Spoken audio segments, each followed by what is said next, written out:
It's a third straight evening of live and exclusive Premier League action here on Talksport concerning the title race. And after Arsenal and Liverpool had their bids affected in very different fashion, it's the turn of Manchester City to show what they're made of in the business end of this campaign. Brighton have lost just once in their last 13 games at the Amex. Tonight, they will be looking to put a spanner in the works for Pep Guardiola's attempts to earn a fourth straight Premier League title.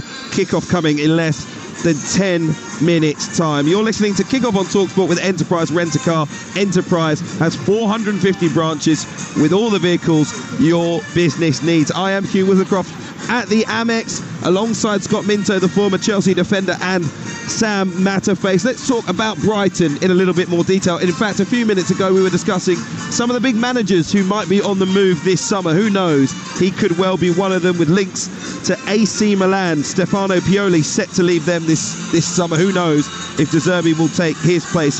Huge reputation may be affected by Brighton's form of late. Let's talk about him. Let's talk about that form for Brighton too.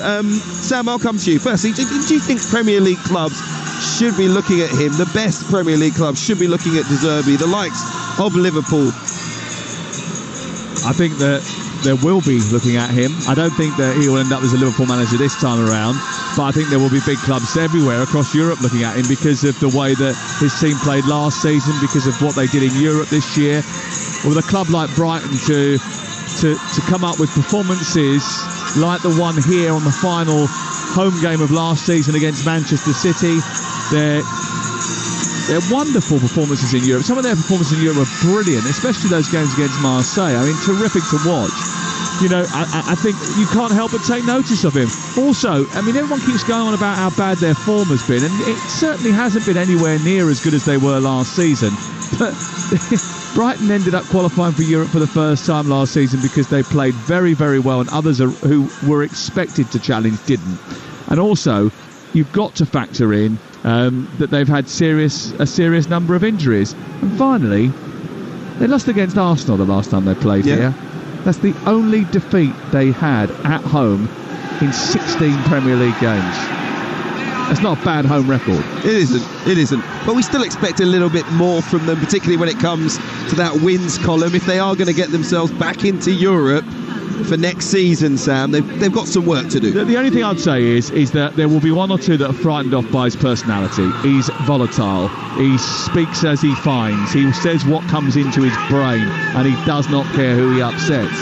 They've got brilliant structure here where Paul Barber, the chief executive, and Tony Bloom know how to manage Roberto De Zerbi's personality. And they know that they've got to try and tell him what to expect from them. They've got to manage his expectations. And I think they know not to get too upset and have their egos bruised when he questions and prods and probes and asks for more. Because every manager does. You know, going back 20, 30 years, every manager has asked for more players, more investment in the playing squad, and I think he's no different to that. But I think some people might think, oh, he's a bit prickly. I wouldn't want to take him at a big club because he's hard to work with. They found a way of working with him brilliantly here. They get his personality, they get his ambition, and they want to support him to try and make Brighton as competitive as possible. Brilliant tactics, as we've seen. He approaches the game in the right way, Scott. But does the way that he plays, his footballing philosophy, rely on real quality?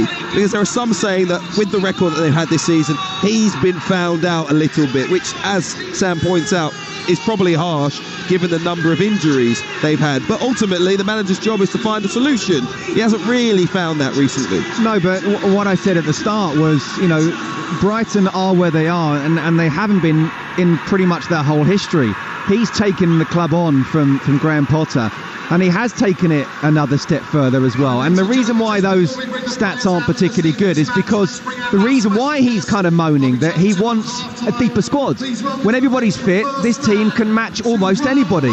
But actually when they're not, we've already talked about the injuries, and João Pedro, of course, was out for 10 matches. So there's plenty of players that haven't been around. And yet he's asking again his players to play football in a Pep Guardiola type way. You know, he's asking his centre-halves to be playing in their own box, to be playing pure football. I think Roberto De Zerbi is one of those where if he's given a better quality of players, and I'm not saying they're not of high quality at Brighton, but at a bigger club, I think he'd do even better. I genuinely do. But I agree with Sam. I think that a lot of owners nowadays, they don't like that prickliness. They almost want their managers to be head coaches and do as you're told. This is what's happening. He's not one of those. He'll come out and say, no, I want more. But he needs to understand where the ceiling is here at Brighton. So I do think that the club want to back him. That he wanted players in January, which is the reason why perhaps they've fallen away, because he saw what was coming injury-wise. But look, they spent £30 million on Joao Pedro. They spent £26 million on Believer as well. I think they'll go again as much as Brighton possibly can as a club. Does that match his ambitions? We'll have to wait and see. While you were just speaking there, Scott, we had a warm reception here for a special guest at the Amex, Russ Cook, known as the hardest geezer, who ran the length of Africa for charity and a Guinness World Record as well. And he was given a great reception. Applause. You've got to be pretty hard to do that, haven't you? Well, yeah, and there's going to be a lot of running here tonight as well, because I think at times Brighton will have to chase the ball here. Manchester City, as we know, like to monopolise possession.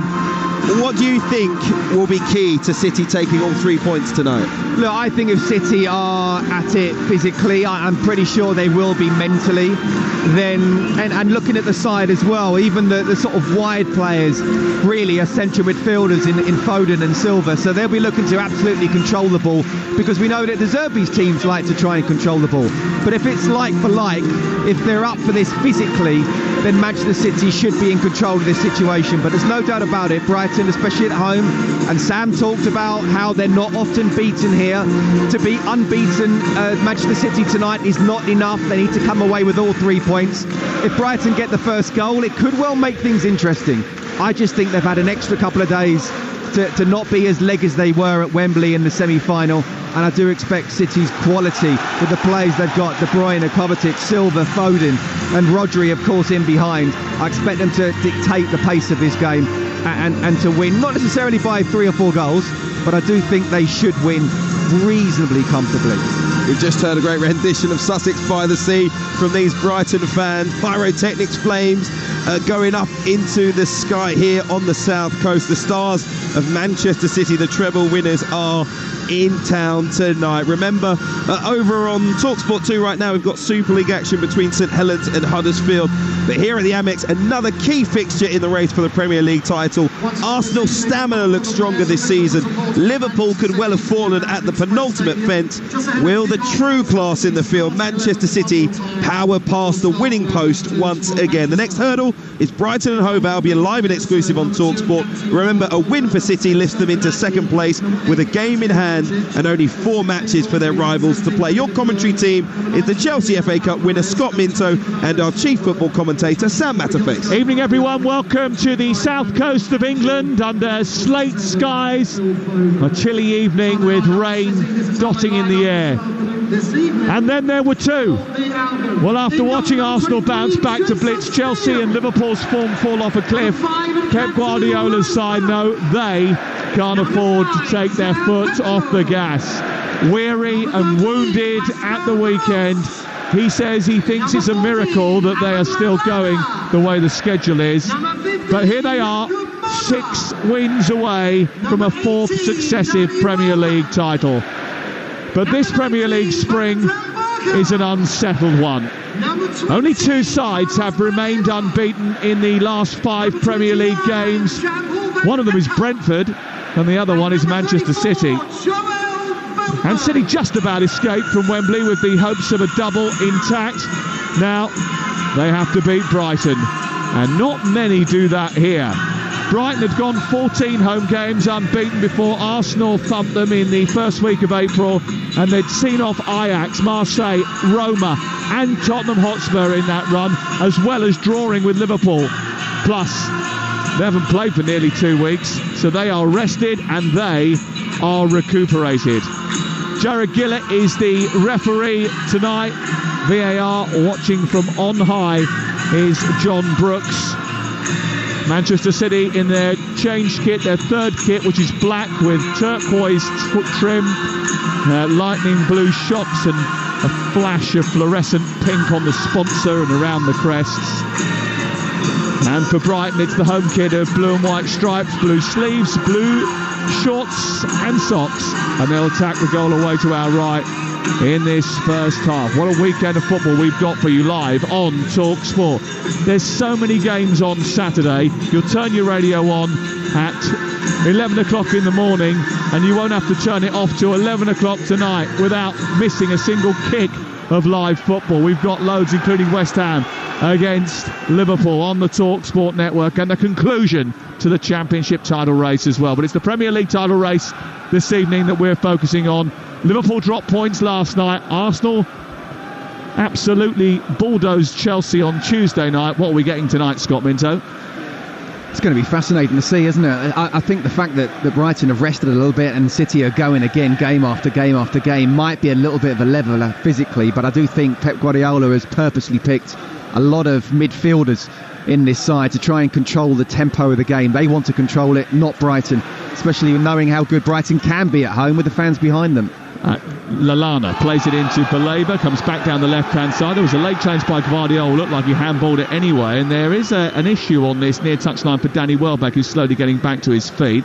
It's back with Manchester City on this near touchline. It's Kovacic out wide towards Alvarez, who's on the left edge of the penalty area, skating into the box now. Gross is backing off. It goes into the area. It's cleared away by Veltman, and it's up towards the middle of the Brighton half. And it'll be interesting to see how Danny Welbeck reacts to that. He doesn't look particularly happy. He's moving gingerly down in front of us. Brighton need a quite outrageous, they required a quite outrageous own goal to get them back into the game at Turf Moor 12 days ago. City watched as Nicholas Jackson gave up quite a ridiculous number of chances at Wembley as they earned a place in the cup final for a second successive season. And these two always produce a spectacle. Let's hope they continue that trend tonight. I was here last year for what was an entertaining fixture between the two when not much was left to play for. Enciso with one of the goals of the season. It was so good that it was nominated for a Puskás Award. A highly technical and tactical game played at a breakneck pace. City won the title by then. And to win it this year, they can't afford to drop points down at Brighton. Foden trying to squirm away from Van Hecke. Won by Welbeck onto Gross, edge of the area. Tries to feed the ball towards Welbeck. It comes back off the defender. He was aiming for João Pedro, I think, but it fell to Welbeck, and his shot came very quick and fast along the floor, and it was saved by Edison. Yeah, I think what we will see is basically a great game of football. Two teams really trying to play nice, intricate passing. I think Brighton will try and nick the ball as much as they possibly can off City and then try and counter very quickly, but City have quality ball, then they'll sit back. Foden being sent through the middle by Bernardo Silva. It's cut out by Brighton, and Joel Veltman plays it into midfield. Jakob Modder under pressure gives the ball away, and Bernardo Silva's got it midway inside opposition territory. Down the left, De Bruyne tries to keep it alive. A low cross which is dealt with by Van Hecke, who's been playing regularly over the last few months with the injuries that they've had. It's a 23rd Premier League start of the season. In fact, a 23rd start in a row in the Premier League for Jean-Paul Van Hecke. And Roberto De Zerbi a little bit animated in the early stages of this game. He's wearing all black tonight, looking like he could be an ultra behind the goal at the San Siro, apart from those trainers, which are brighter than the floodlights. They're probably worth about a season ticket somewhere, aren't they? Yeah, maybe in the Tunnel Club next to us, where you get a free blanket, I've noticed. I'm waiting for someone to discard theirs. Here is De Bruyne, just inside the Brighton half of the field. João Pedro gets hold of the ball. It's kicked out of play by De Bruyne, and it goes out for a throw midway inside the Brighton half. Brighton haven't finished their European quest just yet. I noticed that because everywhere you look in and around this stadium, they're advertising a Eurovision watch-along. I think they're trying to keep the European season going. May the 11th, apparently. You can buy tickets for 20 quid a head to watch Eurovision in the lounge here. £20 per person. And it goes on till 1 a.m. Well, they want to try and celebrate being in Europe or having a European season as long as possible, clearly. Why not? It's incredible to think how far they've come to, and they did what they did in the Europa League as well. It's an amazing sitting here looking at the stadium when not that long ago they were on their knees, and I think there's a lot of people to thank, but the biggest one, the genius here at this club, is the man at the top, Tony Bloom. Well, I mentioned that the quest hadn't finished just yet as Verbruggen plays the ball out from the back, short and sharp into Dunk, and then he sends it square into Van Hecke. This is their style of play. They will play out from the back, and they'll try and beat the high press from Manchester City.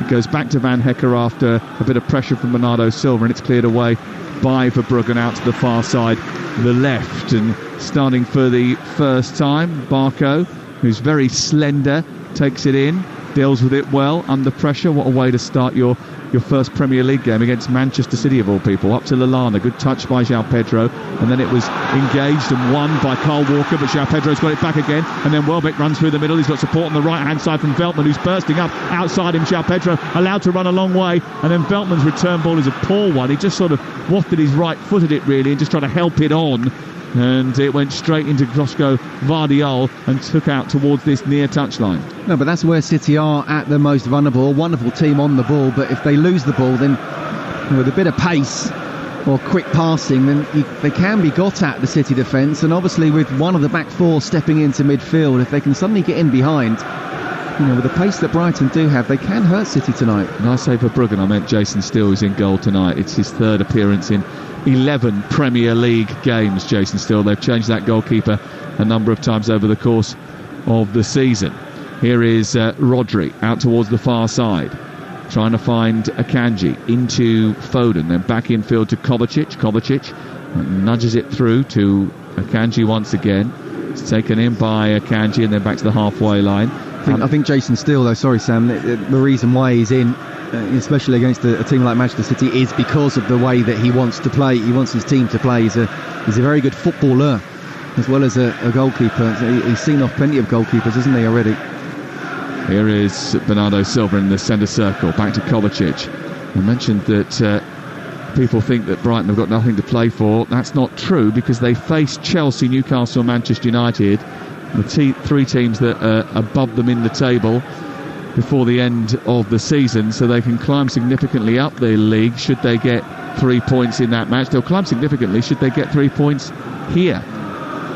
Manchester City have the ball with Ederson on the edge of his own penalty area at walking pace and with it at his feet. He clips it forward, long towards Alvarez, who's trying to run in behind Dunk. Sweeping up was Jason Steele. Takes it into the right full-back area, plays a little ball down the line for Dunk, and then they knit a passage of play together to get out.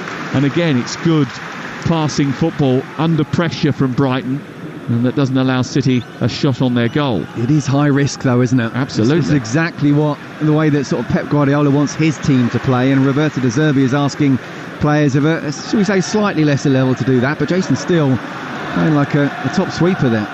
Here is Barco out to Baleba, then back again towards the left-hand side, collected by Dunk and sent back to Van Hecker. Dunk's got it once more. Van Hecker to the left of him, plays it wide towards the left, and then it's back with Barco, the young Argentine, who actually already has an Argentine cap, I read earlier today, despite the fact that he is so youthful. Here he is trying to deal with the ball, which is played down the side. Bernardo Silva almost got the better of him. It squirms through and goes back to goalkeeper Steele away to our left. It's Brighton 0, Manchester City 0. We played 7 minutes on Talksport. Another little Cruyff term from Jason Steele in front of Alvarez. And it is high risk, but it's also high reward, and they're playing up the pitch as a result of that. A little return ball into Lallana is too heavy from Pascal Gross, though, and it just nudges out of play on the halfway line, and it's away for a City throw. I wonder who's the better footballer, Jason Steele or Ederson? It's close. Jason Steele already showing his skills and also composure inside his own 6-yard box and doing little turns. Brighton 0, Manchester City 0 on Talksport with Now. Don't forget, with Now you can stream all the Sky Sports action like Brighton against Manchester City live right now, contract free, with a Now Sports membership. Search Now Sports. 8 minutes. Well, it's 8 minutes played, not 20. I was looking at the clock. It says 20:09. I thought, hold on a second, it's looking a bit fast. I know it's been a good start, but here is Gvardiol down the left into the path of Foden. Foden trying to jink away from Dunk. Out wide towards the left and Alvarez, and he then tiptoes forward, gives it back to Kovacic, and then it's given to Akanji, who's just in front of the centre circle. Manchester City haven't had much time to rest over the last few weeks. Intense clash with Real Madrid, sandwiched between big games in the Premier League and the FA Cup. That game against Real Madrid emotionally and mentally draining, as well as physically draining, because it went all the way to penalties. And the effects of that were visible in the game against Chelsea at the weekend. And one player who didn't play in that game, John Stone, didn't play in the Madrid game, actually looked like he had played in both legs of the Madrid game, all in one afternoon. Absolutely. And Nicholas Jackson, for all the criticism he gets, and rightly so in terms of in front of goal, I mean, he ran him ragged at times, didn't he? Lallana trying to lead the press and nab the ball from Rodri. It looks like he's going to sit on Rodri tonight and try and stop him from getting on the ball and dictating the play. He's following him around in midfield. Yeah, it's interesting, without the ball, you know, it's Gross and Lallana who are pushing further up the most. João Pedro and Danny Welbeck are just being a little bit wide, and yet with the ball it goes into a three up front as well. So it's, you know, it just so depends. These players nowadays with these coaches, Pep Guardiola and De Zerbi, there's so many layers to where the ball is, as to where they want their players positioned. It's not really major chances as yet, but it's fascinating to watch. Yeah, it's like a little tactical chess battle, isn't it, on the field of play. Absolutely. Baleba now taking his turn of watching Rodri. Lallana keeping an eye on Kovacic. He's got two arms in the air. That looks like it's some sort of signal for something. And Welbeck was doing his job. Alvarez drops in, followed by Van Hecker, picks the ball up in the middle of his own half from the goalkeeper Ederson, back to Rodri, out to Foden, and then further out to the wide right-hand side of Bernardo Silva, who then sends it back to Akanji. It's good coordinated play from Brighton and Hove Albion as they attack the goal away to our right-hand side. I'll tell you what, this is like a training session for both sides. 10 passes as a goal. They're not actually trying to attempt at the moment to have a shot at goal. They're just trying to see who's the dominant one on the ball, see who can say, look, we're the one who's going to have the most possession. And at the moment it is just Manchester City, but Brighton more than comfortable positional wise to let City have the ball where they've got it at the moment. They're not hurting the home team. Almost looks like one of those simulation videos when you're going through your coaching badges and watching the coordination of players where they should move at this time if this happens. It's pretty precise from both sets of players, and at this moment in time they're cancelling each other out. Yeah, no one's diving in at the moment from Brighton, so they're all saying, because they know that if they do, then the ball can be nicked around you, and suddenly if one person's out of place, then the whole team are. There's a bit of shadow boxing going on, isn't it? Here's Modder with the header away as he drops back into midfield, and then Veltman plays it against the face of Alvarez, and it bounces out for a throw-in on this near side, down in the right full-back position. We've played 12 minutes on Talksport. It's Brighton and Hove Albion 0, Manchester City 0, down at the Amex Stadium on a chilly night. And Manchester City weren't at their fluent best on Saturday. Defensively, they looked a little bit slow, as we mentioned earlier. And in behind their defence, actually, has caused them a bit of grief in recent weeks. It was an area of the field that Real Madrid exposed on a couple of occasions, and I wonder whether or not Brighton have got the pace to try and trouble that. Akanji and Ake at this moment stationed on the halfway line, and João Pedro and Welbeck right up against them. Well, we were at Selhurst Park a couple of weeks ago, weren't we? And, you know, they looked very vulnerable there. That was before the Madrid game. So there's no doubt about it, the way they play, they can be got at, as I say, if the plan can be executed well. And Brighton do have the pace, but it's just so difficult to try and do it at the right time. Foul by Baleba on Kevin De Bruyne, given by Jared Gillett, the Australian referee. Lallana's not happy about the decision, and nor were the crowd in the stand that we're sitting in. We're in the bottom tier of the main stand on the dugout side of the ground, just a shade left of centre. The free kick is going to be awarded to Manchester City, 14 yards back from the edge of the penalty area. There's a definite foul, there's no doubt about it. I know the Brighton players, some of the fans weren't happy with it, but Believer certainly fouled him, and now they're in a position where, okay, in open play we haven't really created a chance. Now what can we see on a set piece? De Bruyne has placed the ball down, delivered a couple of really good balls into the box that weren't converted at Wembley at the weekend. And it's quite a high line from Brighton, about 3 or 4 yards outside the box. And it's going to be Phil Foden who whips it in, left-footed, in behind the defence, and they're arriving at the back post with Ake, and he slides in and spoons it over the top of the crossbar. It was a beautiful ball from Phil Foden, which cut through the Brighton defence, bounced at an awkward height for Ake, who came sliding in, and he couldn't keep it under control, and it went over the top of the bar. Yeah, I mean, Kevin De Bruyne, whenever he's on the ball, you're thinking, well, maybe he should take it, but it definitely favoured a left footer to just dink it in behind and whip it round the Brighton defence, and that's exactly what Phil Foden did. Great run from Nathan Ake, but it bounced with the pace. Very difficult with him stretching to try and keep that on target. And again, And matches are really, really tight. The set pieces do come into play. And they may do tonight. Once again under pressure, Jason Steele gives it to Van Hecker. He sort of shovels it out to the near side. Welbeck does well to keep it in. Vardiol goes up against him. Hake was in there too. It goes out for a throw-in on this near side. It's a highly technical and tactical game once again between Roberto De Zerbi of Brighton, the Italian manager with so much charisma and animation on the touchline.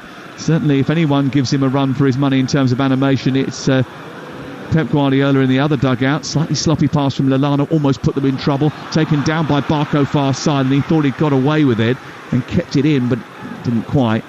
And it was nudged out eventually. And it's going to be a throw-in, which Carl Walker will take.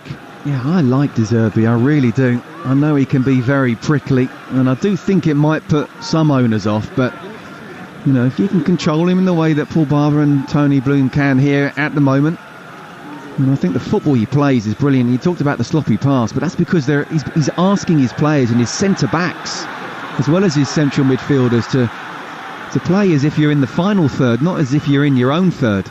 Lose the ball and sit here at Jason Steele. Well, this is not going to be an easy game for Manchester City, and it certainly hasn't started in any other way than we expected, which is a real test. St Helens 0, Huddersfield Giants 10. Adam Smith extending the Giants' lead. It's his 33rd try in 27 games. Over on Talksport 2 right now, if you want to listen to the commentary from the Super League. Ball out on the right-hand side for Manchester City. Walker in towards De Bruyne. Oh, it's a brilliant diving header over the top of Jason Steele and into the corner of the net. And Manchester City strike first on the south coast. And it's a really well-taken goal from Kevin De Bruyne.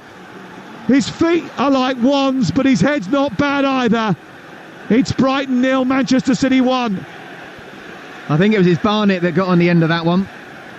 It was a fantastic header, you have to say, and it wasn't your typical Manchester City goal, just simply because the ball was played out wide. Really good play, first of all, from Phil Foden. The cross came in, and it was kind of a cutback, and he must be like 12 yards out. It's sort of in line of the penalty spot, but still at an angle. So he had to create and generate pace and power. It was kind of a diving header. He was able to come onto it, but still, he had to get it almost up and over Jason Steele. It was a wonderful header. Not, as I say, not your typical City goal, but Pep Guardiola delighted with that. And it looked even better because as he threw himself full-blooded towards the ball, his strawberry blonde locks, which are much longer than they were this stage last season, were flowing in the wind. It looks brilliant in slow motion. And his mane certainly contributed to the beauty of that particular effort. Ball nudged in behind for Gross to chase for Brighton, and Kanji makes up the ground quickly and shuffles it back to Ederson, and they've got it deep inside their own half. It's only his 6th goal of the season, Kevin De Bruyne, but boy, that was a really good goal, wasn't it? The way he took it, and it looks great. So I love a diving header. Absolutely, and you know, in a game where we've hardly had any chances at all, and we might not have many more chances. We'll have to see whether the game opens up, because he's been very, I wouldn't say cagey, but just very technical and very tactical. Game a few chances, you have to put them away, and that was probably no more than a half a chance. He looked like Adrian Heath in the Everton shirt of 1987. You remember he'd scored a diving header or two in that Everton jersey. Here is the corner taken by Barco, and then headed down by Dunk and straight into the arms of the goalkeeper. It was a really good delivery, and Dunk actually got up highest, and there was a few getting a little bit excited, but it was straight at Ederson. He hardly had to move to catch it. Do you know what? That wasn't dissimilar to the Harry Maguire header at Wembley at the weekend, where he rose a great ball to sort of the back end of the 6-yard box, but a more powerful header and in the corner as well, and Ederson would have had no chance. That's a chance, that. Well, even when they have a test to pass, they always find a way to carve you open, City. Here is Alvarez, played in by Kovacic down the right-hand side, scampers forward, right-footed shot. He's an absolute power blaster from the right edge of the 6-yard box that goes flashing past Jason Steele's goal and goes out for a goal kick. And Brighton have got to be a little bit careful that they don't lose control here. A brilliant 1-2 touch play from City, it really was, from back to front, and that's a tight angle for Alvarez, you have to say. He did right aiming for the far post, perhaps hoping if it wasn't going to go in that Steele would get a touch and it would just come out to an oncoming City player, but in the end Still didn't get that touch, and it was wide, but brilliant play from City. Ball cleared away by Jason Steele, upfield towards Welbeck. Welbeck gets it back to Veltman, and Veltman then sees it towards the edge of his own penalty area, and Van Hecke looking to build.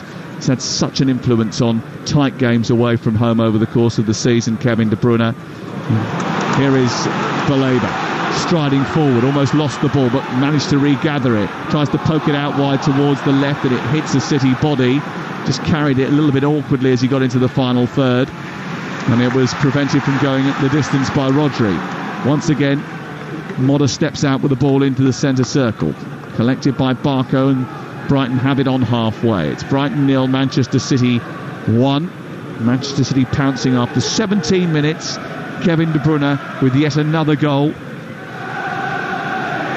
If he's not finishing them off, he's often crossing them into the penalty area. And this time he was finishing off what was a brilliant chance, a brilliant ball actually into the box from the wide right position, and a terrific header from Kevin De Bruyne.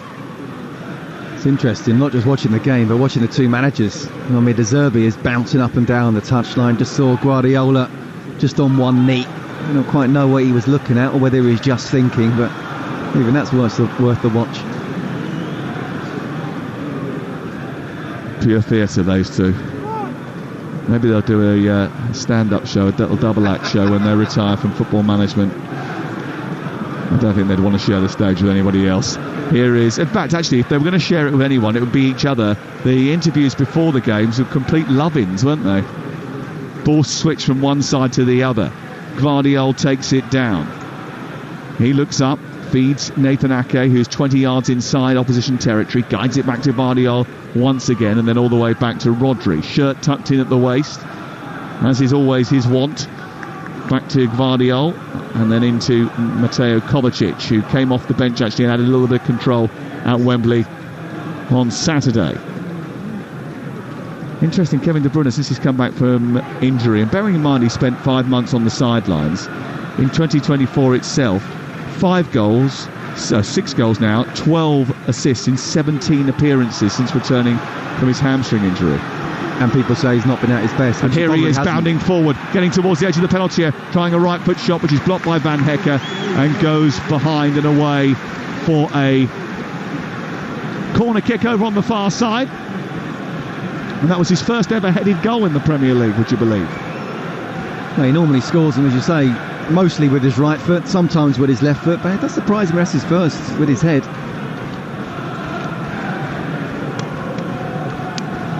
I think he's probably now completed football, hasn't he? He can do everything. Score a goal with his head, win the treble. What else is there to do, Kev? I think the World Cup's passed him by.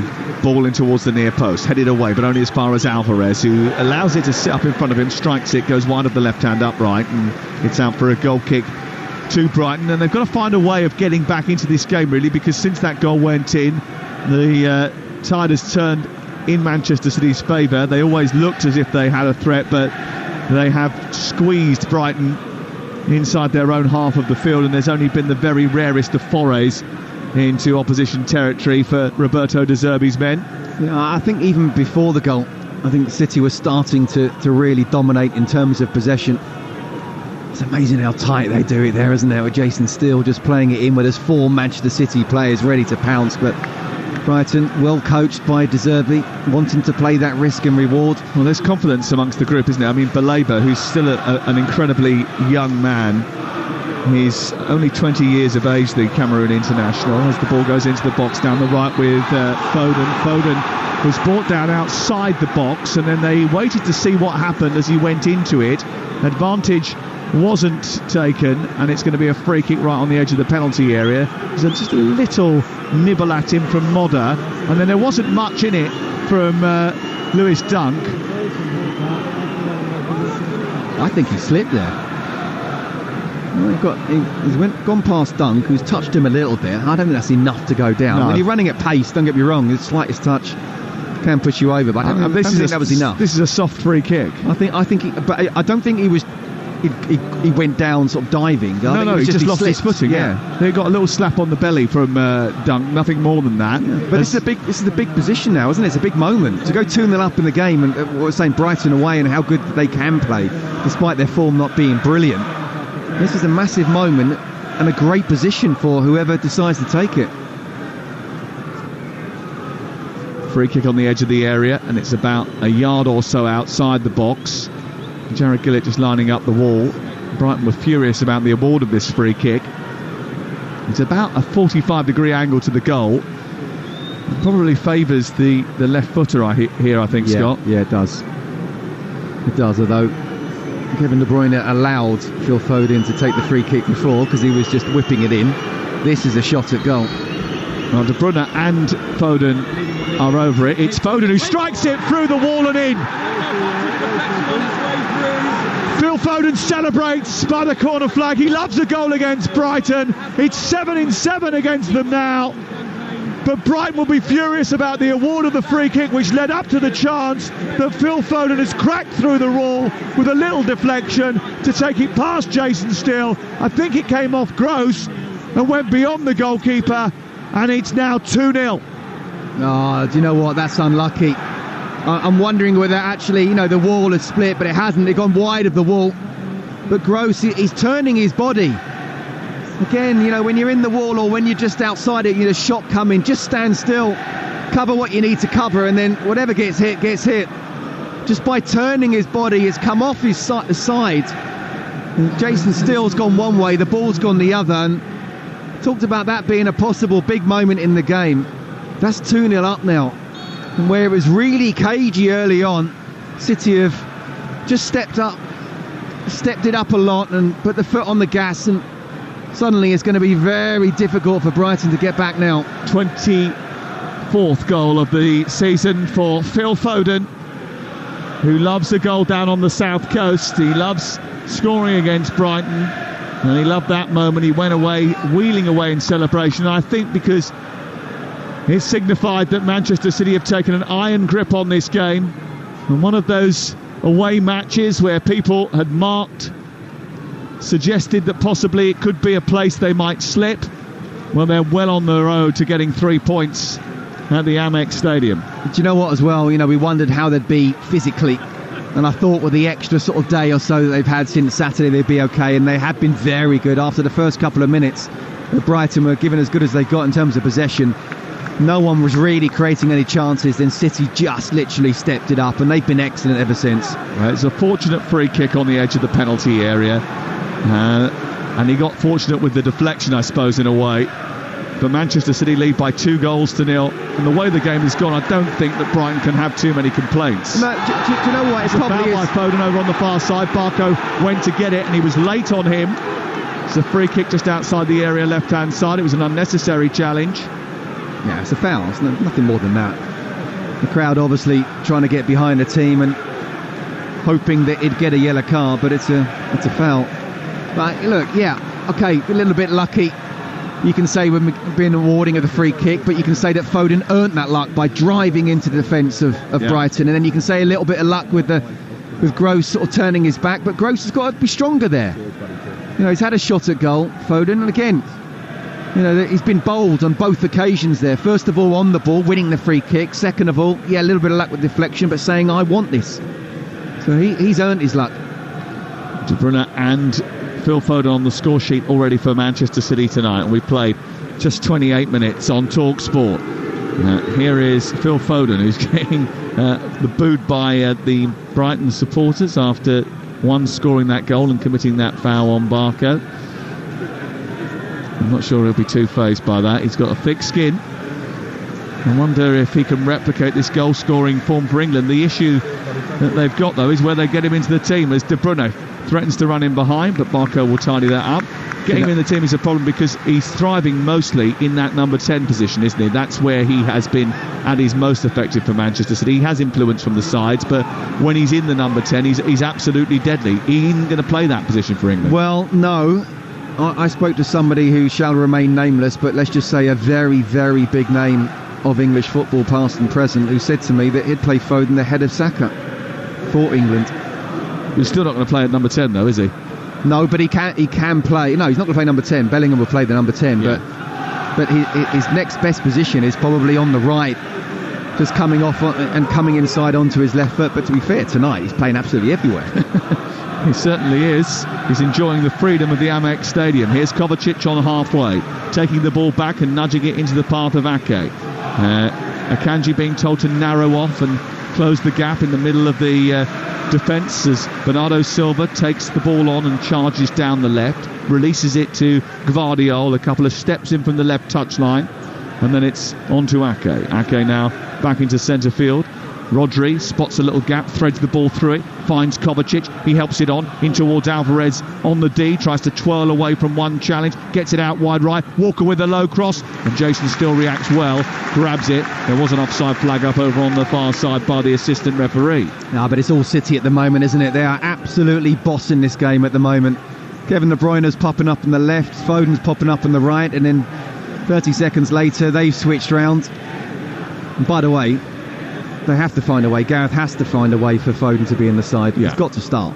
He will start. It's just where, I suppose. Now this is a rare foray for Joel Veltman into opposition territory. Now Gvardiol's hand came across him and pulled him back. Linesman and referee did nothing about it. Veltman gave up the chase. The referee said play on, and the Brighton fans aren't happy about it. I thought that was a foul. I thought he did grab hold of his shirt there, and now the linesman and the referee. I can understand maybe the referee's assistant should have seen that. Or he clearly did see it, didn't think it was a foul, but Brighton just, because they're completely under the cosh at the moment, I think they just feel that everything's going against them. But City just absolutely superb. They were off it at the weekend, and I wasn't surprised at all, but they're really bang on it tonight. Well, Brighton have been under the weather for a little while now. The club that struck first at Anfield and only lost 2-1 at the Etihad have only won one of their last 7 Premier League matches, and that was against Nottingham Forest. The goals have dried up too. Evan Ferguson is injured. João Pedro hasn't hit his early season form since coming back from injury. And the Brighton fans have got a little frustrated that they've scored a paltry 4 goals in their last 7 appearances. They need to score 2 just to get on level terms here. Here is Jakob Modder finding Gross. Gross's ball is cut out by Bernardo Silva. Kovacic forward. De Bruyne wins it. He's got Alvarez on this left-hand side if he can feed him. He does that. Pushes it down into the left-wing position, and Alvarez now scampers forward. He gets into the box. He looks up. Not too many options in there, so he goes to the edge of the area in Kovacic, and the attack just loses its momentum a little bit for Manchester City, who lead by 2-0. Yeah, and it doesn't really matter for City whether they try and counter and it doesn't happen. They just come back, just keep the passing going. Death by 1,000 cuts.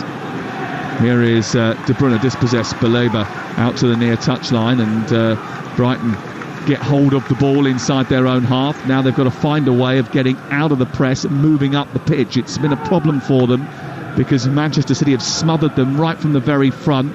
Even Kyle Walker, now the furthest player forward, chasing, harassing, causing problems for Barco, who's playing with it inside his area. Gives it to Jason Still, has to twist away from Alvarez. It's a minute touch from Baleba, but it's given away inside the box. Foden is there to bury it! And they have won that ball inside the 18-yard box. They have turned it over high up, and they have punished Brighton at source. 3-0 to Manchester City, who are blowing away Brighton in this first half, and Phil Foden is at its heart. It's been a relentless Manchester City start to the game, and they've taken full advantage. Brighton 0, Manchester City 3. Brilliant, absolutely fantastic play for City, where they've shown in the first half an hour how good they are with the ball, but they've also shown how good they are without the ball. De Zerbi's asking Brighton to do this. He's asking Jason Steele in his own 6-yard box to not get rid of it, almost to go round people, to take people on, play little 1-2 touches in their own box. It just takes one person to not play a decent pass, and there it was Barco. Fantastic pressing, the ball fell to Foden. It was a first-time finish, giving Steele no chance whatsoever. It's just not something you can do against Manchester City. I admire the principles of De Zerbi, but he's asking his team to do something they're just not quite capable of doing against the very best. And look at this, 3-0, 34 minutes gone. Yeah, it's a real show of strength on the south coast from Manchester City. And it is the 9th time this season that a Brighton player has made an error leading to a goal. It's the most in the Premier League. I'm not surprised though, Sam. It's the manager asking his players to do that. I bet if you took them to one side and said, look, off the record, do you really want to quite play this tight? They'd probably say no, but the manager's asking them to do it. They want to try and embrace his tactics, and as I say, against a lot of teams, the tactics can work. They can tire teams out, they can bring them on, beat the press and get attacking at them. But against Manchester City, and as we saw against Arsenal as well, against the very best, they just get found out. They're just not quite good enough. Joel Veltman with the challenge on the near side that led to a free kick for Manchester City, but also led to a yellow card for him. He's getting a little bit frustrated. I mean, the only crumb of comfort for Brighton and Hove Albion is the fact that they do have and will get at some point chances of getting at the Manchester City back line. They haven't materialised yet, but although it was regimented and resolute last season, this season they've tended to have more holes in their defence than an Eric Ten Hag argument. The game's gone though, Sam. You know, they may create chances from here and in, but the game's gone. You know, look, we've seen recently teams come back from 3-0. I was just about to say.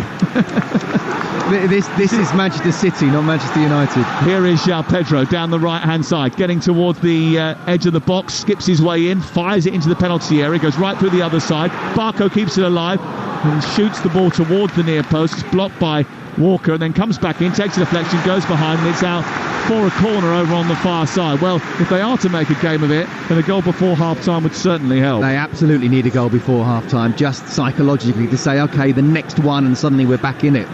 3-0, sitting there, listening to the manager. I don't think anyone, whatever he says, will believe that they can come back into it. But look, stranger things have happened, possibly, but this is against Manchester City. Barco's going to take the corner. Remember from the last corner, he created a chance for Lewis Dunk to get up high. Here he is, drifting the ball in towards the near post, flicked away by De Bruyne. Dunk heads it back towards the edge of the area. Foden away. Two players go for the same ball in Brighton blue and then lose out to Alvarez as a result of dawdling. It's collected by De Bruyne and he sends it all the way back to his goalkeeper and takes no chances. And that just showed that Brighton aren't maybe up to their usual speed. The hesitation as that ball came back, two of them getting in each other's way. No one took charge of the situation and Alvarez was profiting from it. That's the lack of confidence, Sam. You know, neither of the two players wanted to go for it. You know, when you're in sync, then it just happens naturally. Someone get there, someone makes that early call, but that's the lack of confidence, getting done 3-0 half-time. And if City really want to, they could score a lot more. I mentioned that City's defence had a few holes in it. It isn't that bad. They actually kept a clean sheet against Chelsea at the weekend, didn't they? It was the first time they've managed it, though, since the 0-0 draw with Arsenal last month. Well, they conceded chances, though, didn't they? Lots of chances. Just against, a bit. Well, certainly quality chances against Chelsea. Here is Welbeck on the near touchline with his back to goal. Twists and turns and looks up and sees a little bit of movement from Lallana, but it's not where he wants to put the ball. Van Hecke then sends it square. Yekimodder into Gross, under pressure again by City, who are just firing on all cylinders. They're running at a relentless speed. The tempo and the intensity of their press is so high, and they squeeze up so well that they played Welbeck onside when they managed Brighton to beat that press and thread the ball through the City midfield. So Welbeck is penalised. But I mean, the intensity of the smothering from Manchester City is, I'm sure that other teams that aren't Brighton, who are used to taking care of the ball, would probably have suffered an even worse fate than Brighton have. It's a great word, smothering. That's exactly what they do. Kovacic steaming forward under pressure from Veltman, releases the ball square. Midpoint of the Brighton half is Kevin De Bruyne, who opened the scoring here. We've got 7 minutes before half-time. It's been a dizzying performance from Manchester City, who have been on point with their pressing from the very off. This is Gvardiol into Foden. Foden back towards the left, and Gvardiol once again. He's got Alvarez in the centre and De Bruyne coming short. Touched away by Baleba, but they can't do anything more with it than just fend it off for a couple of seconds before City bring it back at them again and start attacking at will. Foden, who's already got 2 goals and is looking for another hat-trick in City colours. Rodri running centrally, releasing the ball out towards the far side. It's picked up by Bernardo Silva, swished out further towards the right edge of the penalty area. Walker turning it back to Rodri, and City just comfortable in possession enough just to keep Brighton at arm's length and wait for that right moment to pounce. And it's the reason why he didn't pick the wingers. You know, he could have put Doku, could have put Grealish, could have put Bob. But no, he wanted those almost 5 central midfielders who, whether they're wide, they're comfortable out wide. If they go in the middle, they're comfortable in the middle. They can play little 1-2s, triangles. It's exactly the game that he was looking for, Pep Guardiola, and the team that he picked is reflecting exactly what's happening on the pitch now. Absolutely, and it's like they've got an extra man out there at this moment in time. Ball played forward up to Welbeck inside the centre circle. Barco then turns it back to Van Hecker. What can Brighton do with this passage of play with 5 minutes to go before the break? Live on Talksport. It's currently Brighton 0, Manchester City 3. The latest odds are available at Ladbrokes, where right now you can get Brighton to win the game at 200 to 1. The draw is 66 to 1. Yeah, Manchester City unbackable, I think, at this moment in time. Well, no one's going to take any money on them. That's all thanks to Ladbrokes 18+B gambleaware.org. Did you say 200 to 1? Yeah, to come back and win the game. I mean, in 90 minutes, that is, though, yeah, Scott. of course. Well, 90 plus whatever. Stoppage time, yeah. Of course, we were at Bournemouth, weren't we? We were at Bournemouth when a team went in at 3-0. But far be it for me to cast any disparaging glances in the way of Rob Edwards' team. Are you saying Luton are very similar to Manchester City? But I think Manchester City have a slightly different level of resolute defensive nous. Faker others will be on you. She will be, yeah. She'd be on to me anyway. Here is Alvarez onto Foden. Bit of a gap forming. He runs at the defence. Veltman just about gets something on it. Guides it back to his goalkeeper via Van Hecker. And then Jason Steele brings it out towards the near touchline. Yeah, just don't mention the word Luton, otherwise he's on the phone. We've got a big game coming up soon on Talksport Friday night. Luton against Everton. I'm looking forward to that. That'll be a cracker. Are you doing that, are you? I am. Brighton 0, Manchester City 3. On Talksport with Enterprise Rent-A-Car. Enterprise has 450 branches with all the vehicles your business needs. There'll be a few Brighton fans, I think, heading for their cars at half-time. It continues like this. Do you know what? I think this is one of those games now where if you're a Brighton fan, you stay to the end or you don't go home early to watch this. This is football in its purest form. This is absolute brilliance from a team that looks absolutely bang on. They're standard bearers, aren't they? Absolutely. And look, Arsenal have been superb again this year. Even better than last year. And would be and will be, if they do win it, worthy winners. But at this moment in time, with this performance that we're seeing from Manchester City, I said it to Hugh earlier, I can see Arsenal winning every game, even the Spurs away. I think Spurs are vulnerable, as we saw in the Newcastle game, but I also can see City winning every single game. Forever? Or just this season? Not quite forever. I think I just saw a bad touch from Pep there. Did you? It was Jason Steele actually who kicked it straight out of play, and Pep looked to try and bring it out of the sky. He didn't quite get hold of it, and then he sort of shuffled away as if so well didn't even try to. No, absolutely. I'm cool, which he still is. And mind you, in those, are they loafers or black trainers? Difficult to bring a ball down from. They look like Doc Martens.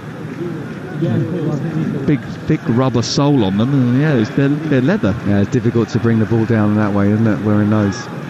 Alvarez out to Foden. I reckon Foden could be playing in Doc Martens tonight and still look balletic. Here he is on the right hand side, back into Alvarez, onto De Bruyne, and then on to Kovacic, out wide towards the left. Vardiol takes it down, and Brighton, who haven't scored a midweek goal in 2024, find themselves 3-0 down before we've even reached half time. Here's Bernardo Silva on the far side, running into midfield. It's blocked by João Pedro, goes back to Rodri, and then it's centred in towards Kevin De Bruyne from Foden, who runs, gallops into the box. De Bruyne then tries to hit it towards goal. It takes a block off Dunk, ricochets behind and goes out for a corner on the far side. It's just brilliant play from City. They pass and wait for someone to get tired. And the way that De Bruyne just plays the little 1-2 with Phil Foden, I actually think he should have shot a little bit earlier. By the time he tried to make the shot, he had 3 players around him, but just brilliant play. Yeah, Brighton just haven't been able to get into the game at all. They had a couple of chances in the early part of the game, but apart from that, it's just been wave after wave of City attack away to our left-hand side. Ball into the box by Foden from the corner. Towards the far post, Rodri away only as far as Alvarez, who brings it down, tries to bend it far corner, blocked by Modder, comes out of the box, collected by De Bruyne now, recycled once again. Rodri stayed up inside the penalty area. It's gone a little bit too wide for him, but he's kept it alive, and Alvarez has got it now. They just all look in tune tonight, don't they, Manchester City? Every single one of them is like a well-honed instrument. So different, isn't it, from the performance on Saturday? Again, you know, we were together and I said before the game they will be tired, they were leggy, but they found the way to win this. They're back to their very best. 3 minutes of added time at the end of the first 45, and it's 3-0 to Manchester City. Doesn't flatter them, does it? No, and they usually come into form at this stage of the season, Scott. I mean, if you go back over the last 4 seasons, they've won 60 of the last 77 Premier League games between Jan and May. I reckon that's about 78%. It's an unbelievable record, isn't it? You know, when the business end of the season comes into view, they come into gear. And this is what Arsenal are up against. This is what Liverpool are up against. That's what everyone's up against. Absolutely. Good luck to Chelsea and Manchester United. Well, you can understand why those clubs have gone back to the drawing board and think, well, we'll start again, because they've got to try and find a system, a production line that generates enough talent to get to a point where they can compete with a team like this. You know what I think about Pep Guardiola? I think he's one of the very best in the history of football. So does Roberto De Zerbi. Absolutely. You know, the legacy, even before he arrived on these shores, I saw not just Premier League teams but Championship, League One teams trying to play like Pep Guardiola's sides. And since he's come after that first season, he knew exactly what was needed. Spent money on quality fullbacks, and he's just absolutely ripped the Premier League apart. Ball sent down the right for Walker to chase. Usually he can chase into pretty much any area, but even that's just a little bit long for the speedster. And no sprints in a Manchester City jersey this season. Ake, who's pretty sharp as well with his feet and his mind, nudges the ball back as the long ball goes forward towards João Pedro on the edge of the Manchester City penalty area. If you're Roberto De Zerbi, what do you do at half-time? How difficult is the team talk at half-time? Well, I think it's very difficult. I mean, look, we must sort of stress again that Brighton have got a lot of players out. So, you know, this is not like their first choice. Ferguson's season is over. Estepinan's season is over. Milner's not available. Matoma's not available. Here's Foden. He's certainly available. And so is Alvarez, far post, if he can squeeze the ball to him through the penalty area. Watched by Modder, slid behind. And I think there was an offside flag up anyway before Foden embarked on his journey down the left-hand side. And it's going to be a free kick. And Pep Guardiola's actually really annoyed about it, because his point is, look, if that was going to be the case, why didn't you flag earlier? Foden's exerted himself. He's gone down the left-hand side, produced a cross. Players have flung themselves at the ball to stop it from going in. Someone could have been injured. Yeah. I think he's seen it too many times, by the way. It's happened twice to them this season. There we go, half-time. There it is, half-time, maybe a subject for another day, and certainly Brighton will have to look to another day to think about amassing more points. Manchester City limped to victory on Saturday night, but they have blasted their way into a 3-goal lead with a relentless performance. Any thoughts that Brighton might do Arsenal a favour appear to have been incredibly misplaced. Goals from De Bruyne and 2 from Foden at the break means that it's Brighton 0, Manchester City 3. Well, Manchester City have come to the Amex ready to stand on business. If there's zero margin for error in the Premier League title race, then Pep Guardiola's side have taken it literally. It has been perfection at times. The defending champions out to show that they're the big dogs in this title race, and maybe putting together their own statement performance in this midweek. Scott Minto, brilliant football at times. To be fair, at times from both. The quality of City, though, has shone through, and Brighton have shown us make mistakes against this front 5 of City at your peril. Absolutely. I think that the team that Pep picked with no wingers, you know, lots of midfielders who are quite happy to move and rotate and be very fluid. And Brighton, with the way they play, we must mention the fact that they've got a lot of injuries. They've had a lot of injuries all season. They've got a lot of injuries now, players who we won't see again this season. But to ask to play that way and, from the back, and it's not just playing out from the back, it is literally, you've got two players on you inside your own box and you're playing little 1-2s. It's just too much against this City side. And this City side, we wondered how they'd react. I'm not necessarily surprised about how they react because I thought they'd be really well. But after Arsenal's statement win against Chelsea, this will not just be a win. Look, okay, let's not disrespect Brighton completely, but I think it's fair to say that City should go on the win and win comfortably here. For them to go on and win by 3, 4, maybe even 5, we'll have to wait and see the scoreline. Again, says right back at your Arsenal. Do what you do, but this is what we do and we're the bosses. And, people might ask the question, is it better to have points on the board or games in hand? And I think 9 times out of 10 you'd want points on the board, but not if you're Manchester City. If you've got games in hand, you have those games in hand, and this is what they can do. They can win every single game from here on in, and they're just a wonderful side to watch. They really are. Might sound like the stupidest thing I've said all season, but it's not over yet. We've got another 45 minutes on the way, but Manchester City looking very, very good for all 3 points. The game is not over in terms of pure enjoyment. You can't help but enjoy it. It's why I was saying about Brighton fans shouldn't go away, because they should really enjoy this football, whether their team loses or not. And hopefully they do. They're shuffling off to get themselves a cup of tea and have a moan up about what they've seen in that first half, particularly about the referee. A couple of decisions didn't go their way at vital moments, and at the break Manchester City have a 3-goal lead. Let's get the half-time odds with Ladbrokes. Odds update on Talksport with Ladbrokes. We play together. Terms and conditions apply. 18+, begambleaware.org. Not many odds to bring you here because the draw is 90-1 with Ladbrokes, and for Manchester City to win, currently suspended. So that's the faith that they've currently got that the game isn't over. Those are the half-time odds with Ladbrokes. 18+, begambleaware.org. Odds update on Talksport with Ladbrokes. We play together. Terms and conditions apply. 18+, begambleaware.org. So as it stands, Manchester City heading back up to second in the Premier League. They've shown no signs of tiredness, no signs of fatigue, and barring a miracle, they've had the game won here inside 35 minutes. At the break on Talksport, it's Brighton 0, Manchester City 3.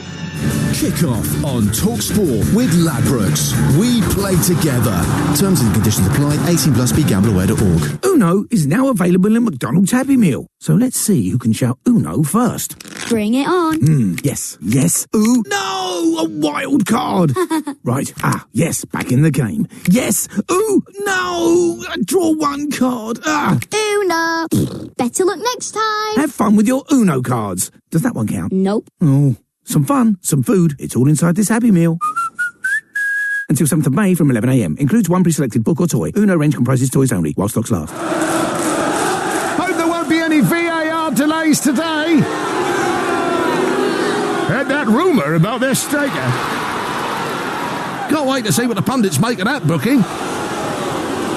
Looking forward to the match report on this one. When it comes to football, never miss a story. Get the best news, opinion, interviews and gossip at thesun.co.uk. For the football lowdown every day, it's thesun.co.uk. We all fantasize about our perfect home. Watching the big game cozied up in the snug. Another 7-0 win! Balmy summer nights with the kids playing on the lawn. We're playing real-life football! But come on, this isn't real. Listen, if you're serious about making your fantasy a reality, find out what your home is worth instantly with a free online valuation estimate. Get real about moving. Get on the market. Most common time to obtain an online quote between 1st of June 2022 and 30th of September 2022 is under 3 minutes. Excludes Northern Ireland. Don't break your stride. Get to Screwfix for the latest offers on the brands you love. Like the next generation, more powerful, more compact Milwaukee 18-volt twin pack. It's new and exclusive to Screwfix at just $249.99. And get those lawns in order with a Titan grass trimmer, now only $49.99. A saving of £10. Shop now, on the app at screwfix.com or in-store. Delivery fees may apply. Prices valid until at least 6th of May, subject to availability. See screwfix.com for full T's and C's. Mwah. When it's lunch o'clock, I just eat the tortilla naked burrito bowl. Oh, I didn't know you could get those. There's a lot you don't know, dear. Well, I know that shirt's not coming back into fashion anytime soon. Touché. Get tortilla, Subway, Pret, and more delivered. For lunch and everything else. Did somebody say Just Eat? Charges apply. Check available restaurants in your area and opening times on justeat.co.uk for details. This football season, if you're looking to get involved in all the action, then look no further. At Betfair, we've made it faster and easier to build your ACCA this football season. Celebrate this weekend with a completely free ACCA or Bet Builder on football. Betfair. Opt-in and previous deposit required. Max free bet varies from £1 to £10 per customer. Minimum odds of 1.5 on minimum one leg. T's and C's apply. 18+. BeGambleAware.org. Kick off on Talksport with Now. Stream all the Sky Sports action like Brighton versus Man City live today, contract free with a Now Sports membership. Search Now Sports. 18+. Stream via internet. Terms apply. On 1089 and 1053 medium wave, on DAB, online and on your smart speaker. Kick off live on Talksport. And then there were two. Well, after watching Arsenal bounce back to blitz Chelsea and Liverpool's form fall off a cliff, Pep Guardiola's side know they can't afford to take their foot off the gas. Walker in towards De Bruyne. Oh, it's a brilliant diving header over the top of Jason Steele and into the corner of the net. And Manchester City strike first on the south coast. De Bruyne and Foden are over it. It's Foden who strikes it through the wall and in. Phil Foden celebrates by the corner flag. He loves a goal against Brighton. It's 7-7 against them now. Marco, who's playing with it inside his area, gives it to Jason Steele, has to twist away from Alvarez. It's a minute touch from Baleba, but it's given away inside the box. Foden is there to bury it. And they have won that ball inside the 18-yard box. They have turned it over high up, and they have punished Brighton at source. It's been a relentless Manchester City start to the game, and they've taken full advantage. Brighton 0, Manchester City 3. Well, for those who have doubted whether Manchester City have been at their absolute best so far this season, the first half here at the Amex is an indication of what they've still got left in the tank in this Premier League title race. They could be moving 18 games unbeaten in the league, 1 point behind the leaders Arsenal with a crucial game in hand. Goals from Kevin De Bruyne, a brilliant looping header, deflected free kick from Phil Foden before he added a second after Brighton gave the ball away cheaply inside their own area, means that at the break it is Brighton 0, Manchester City 3, live and exclusive here on Talksport. There is some big news to bring you from the Premier League elsewhere tonight, and Mauricio Pochettino's hopes of holding on to his job as Chelsea boss have been slightly complicated because Enzo Fernandez, his midfielder, £106.8 million midfielder, has needed to undergo surgery on a groin injury that will rule him out of the rest of the season. He is facing a battle against time to be fit for the Copa America with Argentina. There is also some huge news that has broken in the last hour regarding Liverpool's search for a new manager. Feyenoord's head coach Arne Slot has revealed that he wants to become the new Liverpool boss and is confident that an agreement will be reached for him to succeed Jurgen Klopp. He told ESPN before Feyenoord's game at Go Ahead Eagles tonight that the clubs are negotiating. He says, I am awaiting the outcome. It's no secret that I want to go to Liverpool. Now I'm waiting for the clubs to reach an agreement, and I'm confident that that will happen. Our European football expert Andy Brassel joined us ahead of tonight's match, and he told us exactly what Reds fans can expect from their new man Slot. Really, that's something that Liverpool fans can be excited about, because they want someone who's going to understand the guiding principles of the club, someone who is going to play football in a certain way. But it's not about the biggest name coach on the market being attracted, it's about the right fit. That's the way that Liverpool do things. Just as when they buy players, they get someone who's got the potential to be elite and sign them and help them develop into that. That's exactly what they'll be doing with the coach here. Remember, you can hear more from Andy Brassel this Sunday from 9 p.m. on the Trans-Europe Express alongside Danny Kelly. I'm sure the boys are going to be mulling over the ongoing managerial merry-go-round, as well as the big stories across the continent as we reach the business end of the season. Trans-Europe Express this Sunday from 9 p.m. and Liverpool fans, I think we have an answer. Almost white smoke billowing from Anfield. Arne Slot will be your new new manager. You are listening to Kickoff on TalkSport with Ladbrokes. We play together. Terms and conditions apply. It's 18 plus. BeGambleAware.org. Remember, over on TalkSport 2 tonight, there is live Super League action for you just into the second half. St Helens had the chance to move top of the table tonight, but they trail 6 points to 12 against Huddersfield Giants. The Giants, the away side there this evening at the Totally Wicked Stadium, so a tight one there. You can move seamlessly between us here in the Amex and that game over on TalkSport 2. Just download the TalkSport app. Also tonight sees one of the most unique events in world sport get underway, the 2024 NFL Draft kicking off in Detroit. You can hear the first round exclusively on TalkSport 2. Our host Will Gavin, a host of experts, UK fans as well, will bring you every single pick, trade and moment of drama live. Where will Caleb Williams be ending up this evening? Will he go first to the Bears? We're going to find out from 11:30 p.m. with all the build-up. The first pick is at 1 a.m. So like I say, download the free TalkSport app, swipe left to listen, or you can ask your smart speaker to play TalkSport 2. Remember, it's a crucial stage of the season. We've got loads of live football for you across the weekend. Tomorrow night, I'll be live with you on TalkSport 2 from Loftus Road as Queen's Park Rangers take on Leeds United. If they don't win that game, they could set up a title party for Leicester City this weekend.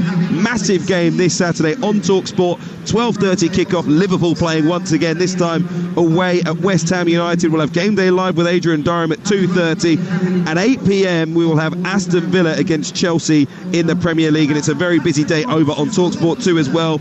Derby County could be going up. Lunchtime kickoff for them is against Carlisle, who've already been relegated, of course, in League One. We'll have Premier League action at 3 o'clock as Newcastle take on Sheffield United. That game not on UK TV.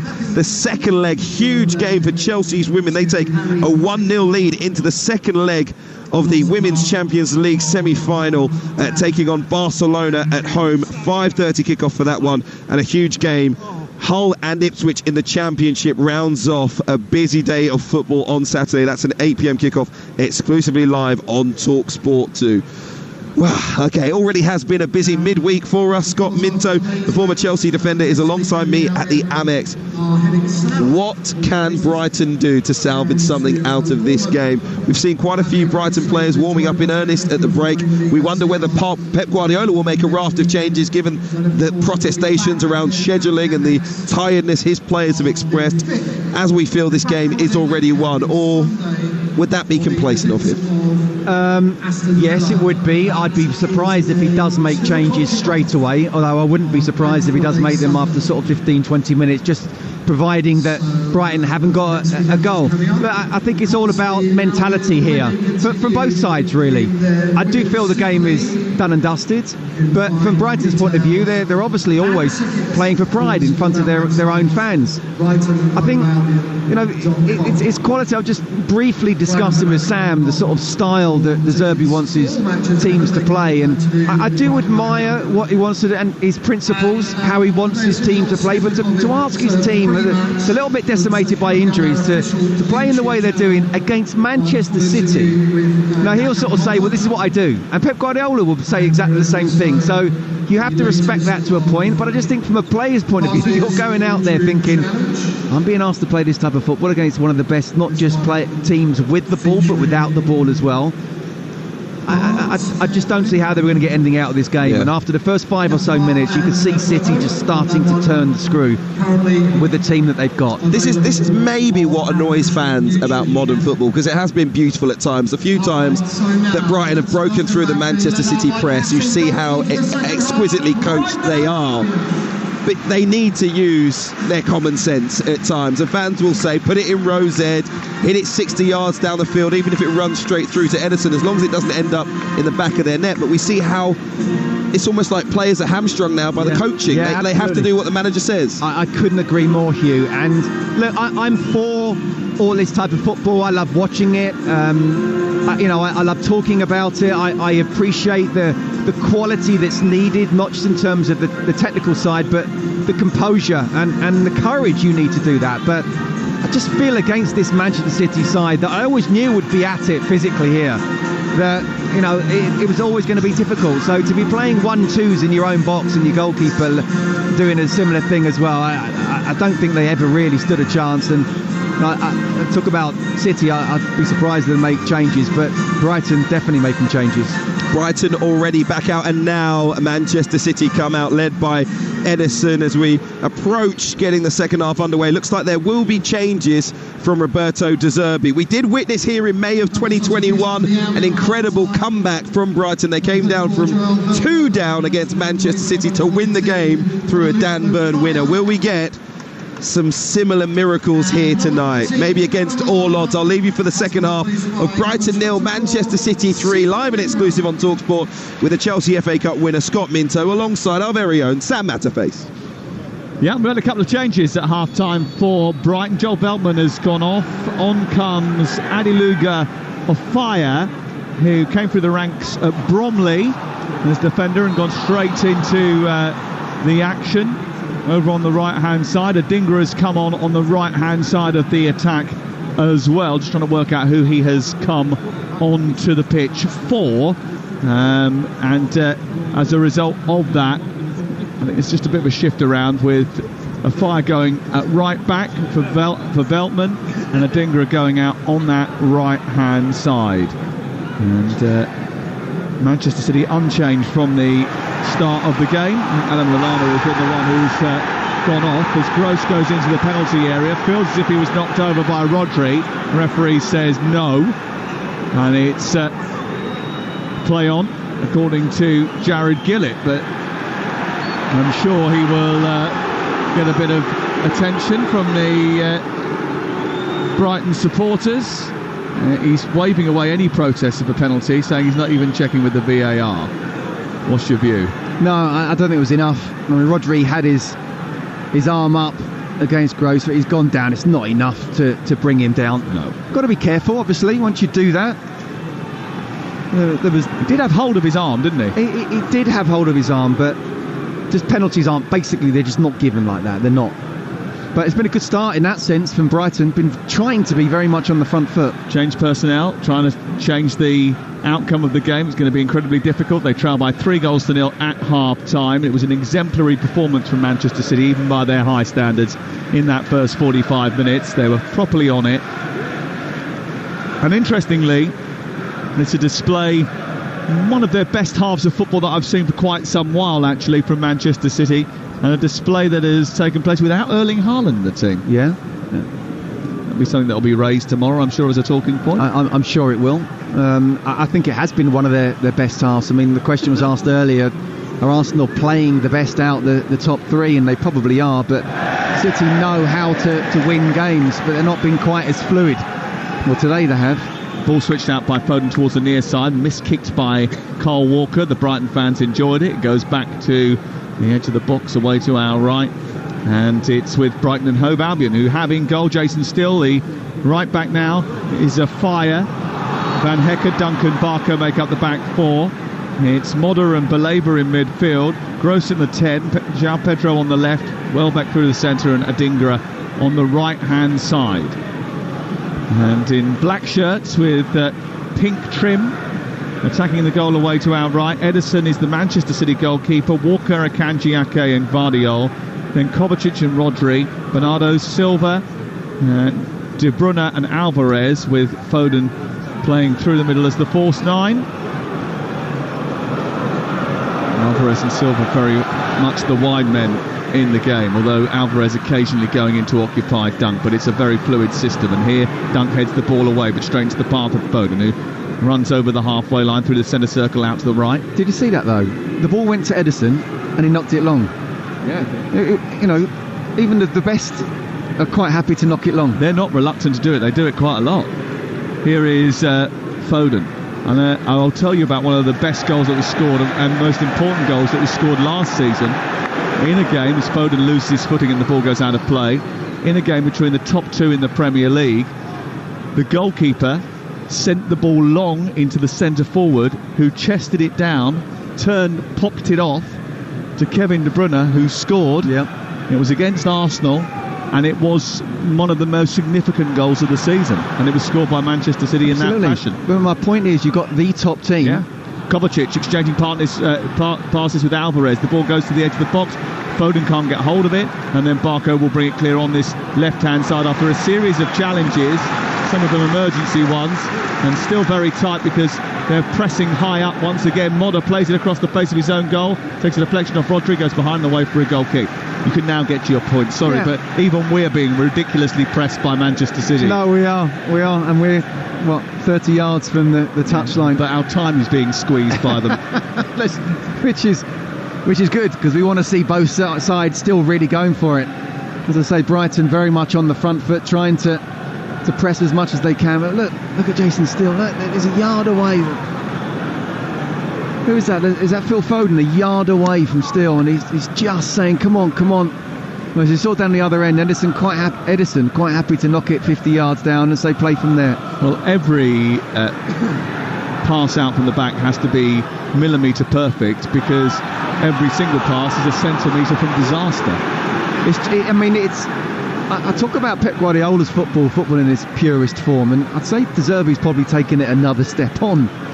You know, little 1-2s and asking your goalkeeper to really bring on a centre forward or whoever's coming in and wait until they're just a yard away and you're literally inside your own 6-yard box. It's high terror stuff.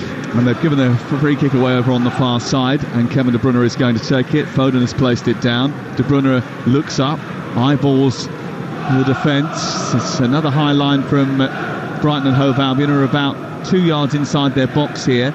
And this cross is coming in just a yard outside the area, wide on the left-hand side. So everything in a very narrow strip either side of the 18-yard line. De Bruyne's going to whip it in, right-footed. It'll be an arcing one, trying to get in behind the defence. Jared Gillett is not happy with something he's seen, so it goes over and demonstrably reprimands Kovacic, who then says something into Jakob Modder's ear, and the ball goes into the box, actually left by De Bruyne and in by Foden into the near post, and it's flicked over the top by João Pedro. It's out for a corner. Yeah, it wasn't quite the best of balls from Foden, but he's certainly, in the form he's in at the moment, he's more than happy to take it again, just try and whip it round the Brighton defence. Rodri there were a couple of City players that were offside, but it was Rodri who ran from an onside position, and João Pedro got just in front of him. Here is the corner to be taken by Julian Alvarez. Far side, attacking the goal away to our right as we look at it now. In those pink boots, he scoops the ball forward. It's a deep one to Rodri, who tries to get up with a header. It bounces loose in the box, and João Pedro just thunders the ball clear. Properly hoofs it. Peter Kay, exactly. And even he thought, I don't want to bring the ball down in my own box and start trying to play little 1-2s. No, and he's smashed it right up over the halfway line and all the way back to Edison, who's got it on the edge of his D. The Premier League title race has seen Talksport change quite regularly this season. In fact, it's changed a mammoth 21 times. The last time it changed hands like that was 5 years ago, when it switched 33 times, which is a Premier League record. The last 7 days have already seen Arsenal jump back above City, but a City win puts them within pouncing distance, with 4 and then 5 to play respectively. Here is Pedro trying to turn, getting into the box down the left-hand side, gets beyond Rodri and tries to poke it past Edison, who blocks him at his feet after he got a lucky ricochet to escape behind the defence. Ball cleared by Bernardo Silva, back to Carl Walker. He now takes a turn to side it clear, but an offside flag is up over on the far side. Well, again, I have to give credit here to Brighton and to Barco in particular, because he made a mistake for one of the goals, but very tenacious there, winning the ball back, and a great bit of skill coming inside. He played to João Pedro, who somehow found his way past 3 defenders, but Edison came out really quickly. In fact, it was a Kanji, knocked the ball against Rodri, which then almost went into the path of Pedro, but Edison on his toes and just diving at his feet, making a really good save.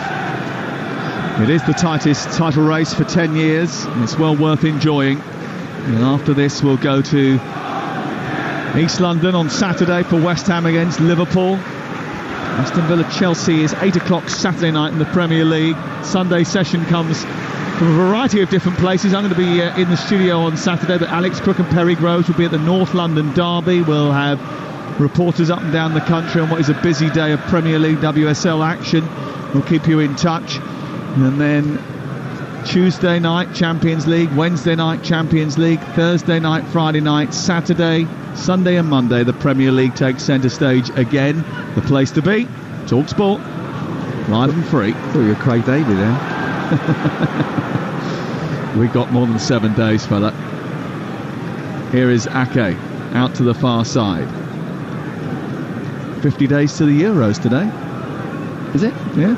Excited? Wow. I think it's 50 days till England's first game, yeah.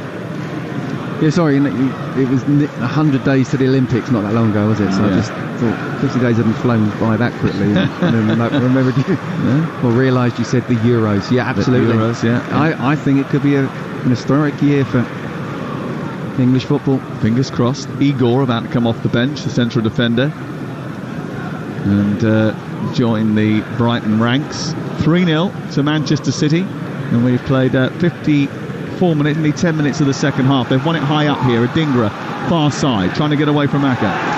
Was pulled back. Referee said play on. The referee said they've had the advantage, so keep hold of it. I think in those circumstances, a little bit like last time when we were talking about Everton and Liverpool.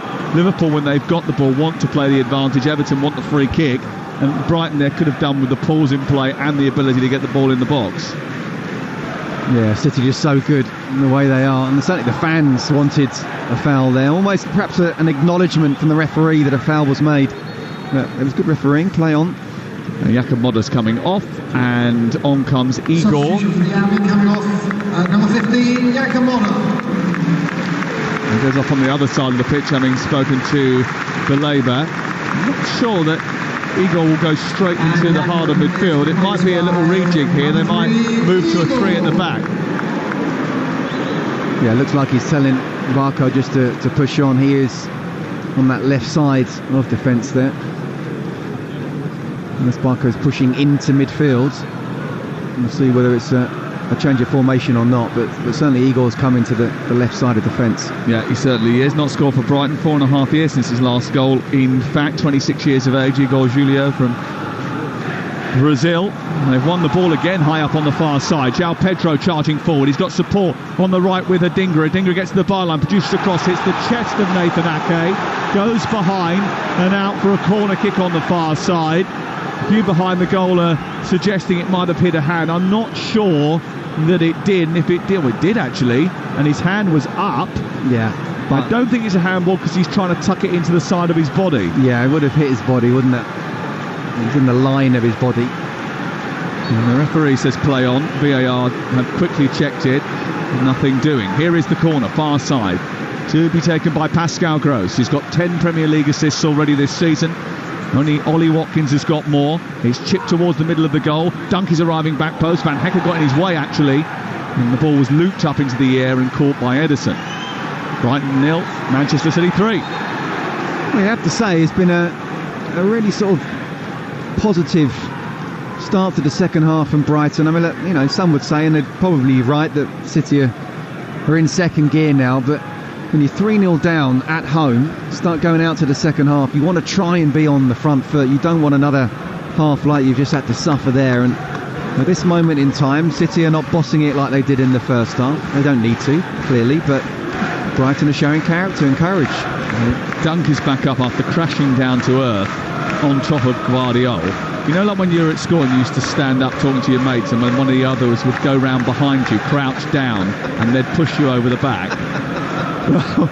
Well, as Dunk went up to head the ball, didn't get there because Van Hecker got in front of him. When he came back down, Guardiola was on the floor in that crouch position, and he fell over him. Here's Foden winning the ball high up, giving it to Alvarez. Oh, spilt by Jason Steele, who has to scurry back out forward and stretch his arms to bring it back into his body. Yeah, do you know what? Alvarez will feel that, again, it's Brighton trying to play the ball out from the back and giving the ball away. And Foden does well just making that pass to Alvarez, and he'll feel he should be scoring from there, really, hitting the corners, not just straight at the goalkeeper.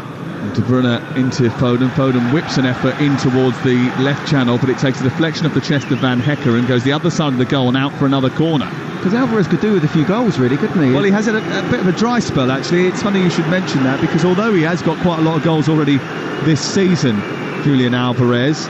16 goals, 13 assists. He's only scored 1 in his last 16 appearances. Exactly, and don't get me wrong, he's playing really well, but you want to contribute for scoring as well.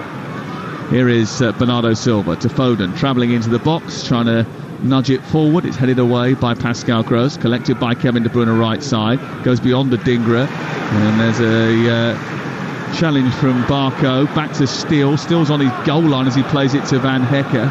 They make me nervous every time they play out from the back now. I don't know about the Brighton fans. And they've given it away on the left-hand side of the box. He's picked up by Alvarez, whose dipping volley actually almost went in at the far post. And it was an ambitious hit. But it wasn't too far away, you know, because it was really dipping. I'll tell you what, that's a wonderful strike. And Steele was beaten. Steele must have been a number 10 as a kid. Who, me? Steele. Oh right, I was going to say. Well, you might have been as well. No but way. The way he's playing, the way how comfortable he is on the ball, you can see why Roberto De Zerbi really likes him. But I just feel they're asking for problems. Here is Welbeck, who takes the ball out of the sky well and then sends it out towards the far side, the right. Looked like João Pedro was in miles of offside there. And then eventually the flag goes up. He's complaining that he wanted the ball earlier. I mean, he probably should have timed his run a little bit better. Well, he was well offside, wasn't he, by the time the ball came to him? And I think he was offside pretty much the whole time. Yeah, I mean, there's not one moment there where they're in control of the ball on the right-hand side with a fire, and he's made the run at the right time. No, I think that's a bit of just a frustration at how the game's going and how he, like most of the Brighton players, have been on the periphery. Here is Welbeck on the near touchline, looking to find Barco now as they come forward. Barco's touch down the left was a little bit tame, cut out by Walker, and given straight back to Edison away to our left-hand side. City have been consistent away from home this season. They've won 6 of their last 7 on the road. In the Premier League, they have conceded first in 4 of those games and trailed in 5 of the last 7, but although they haven't been perfect on their travels recently, they've been perfect tonight. And Walker has taken the ball down as a long ball goes up towards the edge of the area. He cuts inside. He's only got Steele to beat. Sets it up for Alvarez into an empty net. It's 4-0. Brighton complain that in collision with Jason Steele, Walker handled the ball. Alvarez, though, is celebrating with the City supporters behind the goal because he believes he has established a 4-goal lead and has managed to end that long run without a goal. Well, again, it's a ping from Edison, a 50-yard ball over the top of the Brighton defence for Kyle Walker to go on to. He's cut inside. Steele's come out, and I think he's complaining for a foul, but it's not. Kyle Walker has every chance, every right to go for that ball, and he does get it in what is a 50-50 with him and Jason Steele, and the ball falls to Alvarez, who won't have a simpler goal, will he? Well, I think he did pop up and hit his arm on the way to goal, but it's not the immediate action before a goal is scored, and it's not by the player that did put the ball in the back of the net. I think it was a 50-50 challenge with Steele. He won that, and Alvarez has scored. It's 4-0. Do you know what? They can do every single way, can't they, Manchester City? Obviously, with set pieces, the quality they got with De Bruyne and Foden, they can, pass you from the back, and then they can just do an Edison long ball over the top. It's not a long ball, it's a long pass. Brilliant play from Kyle Walker. Realised he had to stretch, but wanted it, and made sure he got it just before Steele. Got a little bit of luck again, falling to Alvarez, but again, I say they've made their own luck there. City fans doing the Poznan behind the goal. They've had a brilliant night so far. Their team have been outstanding from start to finish. Brighton 0, Manchester City 4 on Talksport with Now. And don't forget that with the Now Sports membership, you can stream all the Sky Sports action like Brighton against Manchester City live right now. No contract. Search Now Sports. City will try and win as big as they possibly can. Obviously, it was a big statement win from Arsenal. It's a big statement win from City here, but I don't think they're going to catch Arsenal in terms of goal difference. No, but might as well give it a go. Here's Barco sending the ball in behind the City defence. Welbeck out to Adingra inside the area. He's got a chance, but he's closed down by Gosco Vardiol before he can pull the trigger. and he puts the ball behind and out for a goal kick. And Vardiol is congratulated by Edison for a diligent bit of defending. Brilliant defending, really good. Good play from Brighton, you have to say. The moment Adingwa's got into the box, Vardiol has just got there. He's read it really well, and he's actually got there first and kicked the ball onto Adingwa. In the end, it just went off for what would be a goal kick. So a perfect challenge, you have to say, from the City defender. Foul on Foden by Jean-Paul Van Hecke, who was pressing high up inside opposition territory. Foden is not happy with the challenge from Van Hecke. He thinks he was pushed in the back, and then I think he caught something on the head as Van Hecke went to ground. And free kick has been given in favour of the Manchester City and England man. Well, it's been a tough night for Brighton. And it's been a very good night for Manchester City so far, who have reasserted their authority. If it was questioned at the weekend, they have re-established it. Gareth Southgate sitting not too far away from us somewhere here by the looks of it. Just having a look to my right to see if I can see him. He's here tonight, keeping an eye on Phil Foden. He must be in one of the posh seats because he's got one of those blankets.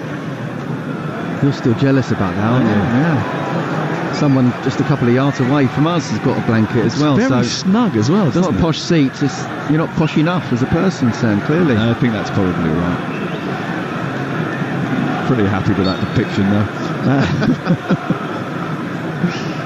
Brighton, they've been in the top half of the table all season, are actually going to drop out of the top half of the table at the end of this match day, which will be the first time that's happened to them all campaign. And they want to finish in the top half of the table for the third successive season. Here is Kovacic back to Ake. Ake across the face of his own goal. There was a risky pass actually just prior to that from Edison, who actually sort of cleared it from almost on the goal line. He was so casual at doing it though. Here's Alvarez sending Walker down the right side, and again he scampers forward. He's got options in the centre. He cuts infield. Kyle Walker sends it through the middle of the goal. It pops off of Van Hecke, and then it's headed into the air by Baleba back to his goalkeeper. I just think Walker actually probably would have been better driving more centrally once he got in behind the defence and pulling the trigger himself with his right foot. Yeah, he did come inside a little bit, but yeah, he was kind of looking up and thinking, how can I pass it, rather than having that sort of striker's attitude of how can I get a shot on goal. You full-backs get into that position, do you not think glory at 4-0? No. Do you not think... No, do you know what? Kyle Walker's... You know, when I was playing, I'd much rather have made an assist and scored a goal. I'd much rather have put in a really good cross for somebody than be that person at the end of the cross scoring a goal. Because it was your job to do that rather than... Yeah, just, you know, I've never really... Just as well, because I probably wouldn't have made it as I wouldn't have made it as a striker, but absolutely, you know, your job is first and foremost to defend well and try and keep that clean sheet, and then if you can, you know, play a little 1-2 with someone and whip in a great ball and make that assist. That, to me, I think Kevin De Bruyne even said that one time, that I'm more than happy to make an assist rather than actually scoring. Obviously, he's more classy enough to do both. And I think Kyle Walker, I mean, what a player he is, and the pace that he's got, even at the age he is, and he just keeps on going, doesn't he? Must be an absolute nightmare, not just for the winger up against him, but the fullback up against him, to think that little 1-2 like there with Igor, and suddenly he's in and he's treading water trying to catch him. Ball given away by Rodri cheaply to Adingra, who clips the ball over the top to João Pedro, falls over. Barco picks it up left-hand side, tries to cut infield. Bernardo Silva wins it ahead of Barco. Manchester City turn it over. The other thing is that those players that are so talented, Bernardo Silva, Foden, De Bruyne, they get through so much work going back to help out their team defensively. And no wonder so many of them were knackered at the weekend, because they do really exhaust themselves in doing work with and without the ball. It is just a great lesson, you know, not just the likes of the Chelsea players and the Manchester United players, but kids around the world with all the talent they've got, and yet they're still working as hard as they can. And you know what? That comes from the manager. He's the boss. He demands the it. Absolutely. Grealish and Matthias Nunez about to come on for Pep Guardiola's team. Sam Matterface and the altruistic Scott Minto here at the Amex Stadium. What does that mean? Means you're more interested in others than yourself, which is why you'd rather to give an assist than a goal. Here is Welbeck down. Every day's a school day with you. Side into Gross, then back via Baleba to the edge of the penalty area, and Van Hecker brings it out from the back once again, and now a fire speeds forward at real speed down that right hand side, and boy has he gone.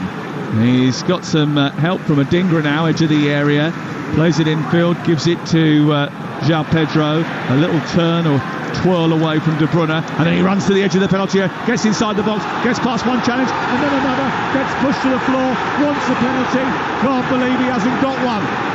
Josko Gvardiol seemingly pushed him in the back. The referee has suggested he was looking for it. My first thought when I saw it with the naked eye was penalty. Let's have a look at the replay. Well, I'll tell you what, it deserved a penalty. How good the move was. He goes past Ake. And Gvardiol, I think he's looking for it, João Pedro, but Gvardiol's not made any contact on the ball, and he has on Pedro.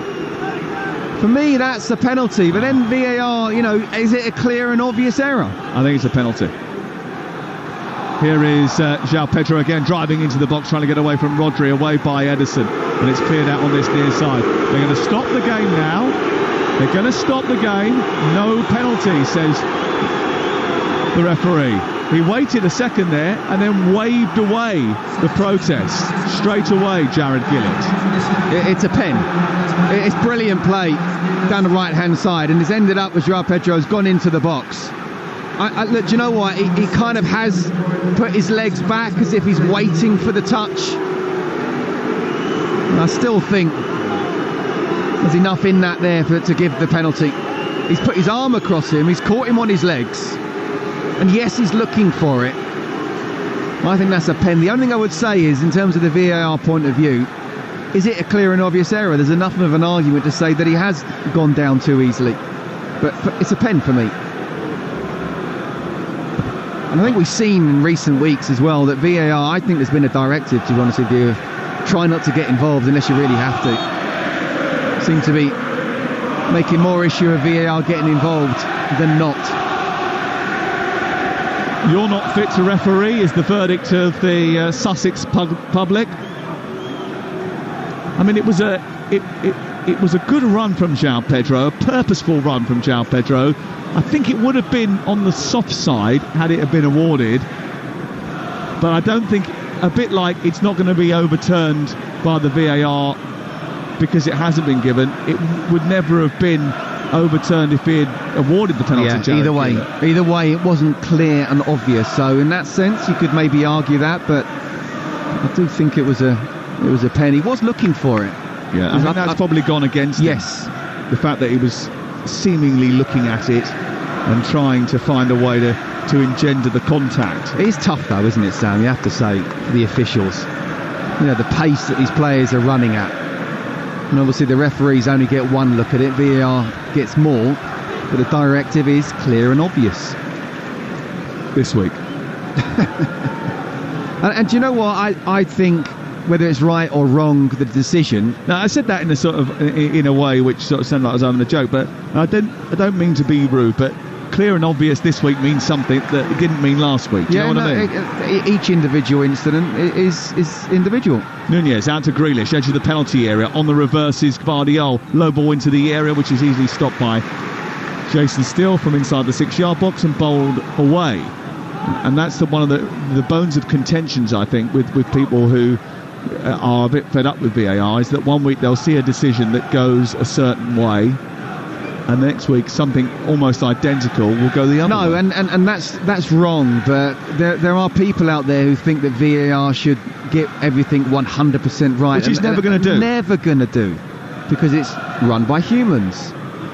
So I just feel, I'm still for VAR. I was in the first place, not how it's run now, but just the lightest of touches. The referee should be in charge, and yes, he's going to make mistakes. I just think though, Sam, we just had shifted the blame from the refs to VAR, and if we did get rid of VAR, we'd just go back to the refs again. Adingra trying to outpace Akanji, but he timed his run well, moved in front of the Ivorian and clears it away. O'Mahony, who is a tall Irish striker, about to come on for Brighton and Hove Albion. It's in very similar mould to Evan Ferguson. Mark O'Mahony not scored a senior goal. He played 1 minute of Premier League football against Burnley so far for Brighton. And the teenager is about to come on and get involved tonight as well. I did see, I'm sure I saw, Adam Webster about to get involved as well. Here is Welbeck, edge of the area, trying to get to shooting position, gets onto his left foot, drives the ball goalwards, but he's underneath it, well over the top of the crossbar from Welbeck. And on comes Mahoney for his home debut. I mean, what I would say is the way that Brighton have shown character and courage in the second half. They deserve a goal. I think they've worked hard in front of their home fans. They could have gone under. Yes, City have stepped it off a bit. They're not the same team in the second half as they were in the first, and that's understandable. But, you know, against this team, one of, if not the best team in the world, very difficult to keep going, but they have shown character. I do think I'd like to see them score.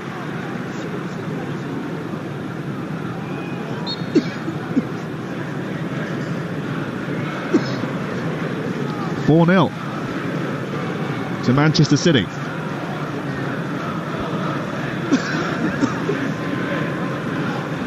I just had a swig of water and it went down the wrong hole. I was going to ask, are you okay? Yeah. Don't worry about me. I noticed you didn't say anything. I wanted to. You just left it the silence there. Don't worry. I was looking around for medics. No, I've got it, mate. It's okay. Anyone first aid? Thought you were altruistic, Scott. I did a CPR course, actually. Did you? Yeah, last week, last Sunday. Don't be the first person for me to try it on, mate. I'd rather not be, if that's okay. 15 to go. And remember, when you wake up tomorrow morning, we'll review all the action on the Premier League All Access podcast and preview the weekend's football. Big weekend of football, including Tottenham against Arsenal, which is massive. A yellow card for Belieber for a little tug back on the Manchester City midfielder, and it's going to be a free kick to City just inside the centre circle. I can see Jeremy Doku, Sergio Gomez and Rico Lewis all coming on. Yeah, not surprised at all that Pep Guardiola didn't make any substitutions at half-time, but not surprised at all that now he's making them all. The game is won. He needs to keep his players fresh. The battle won, but not the war. Yeah, there's still a long way to go as far as that is concerned. Forest away on Sunday, Wolves at home, Fulham away on Talksport next Saturday, Tottenham away live on Talksport the following Tuesday, West Ham on the final day. Win all 5 of those, they'll be champions of England again for the 4th successive year. Just takes one off day though, doesn't it? Just one. One. And Arsenal will be hoping for that. The Manchester City fans will certainly not be. Brighton's only goal in the last 3.5 games was an own goal from Aro Muric. That is something that I think will be troubling Roberto De Zerbi, a team that scored a lot of goals and conceded a lot of goals last season. Haven't looked as sharp in front of goal this time around. Carl Walker ready to throw the ball in from the near side. It's going to be this opportunity to make some changes. Bernardo Silva is the first one to come off, and he will be replaced by Doku. Second one to be changed is going to be Carl Walker, who's standing on this near side and is none the wiser that he's going to be replaced. And he comes off, and he's thinking, oh, who should I give the captain's armband to?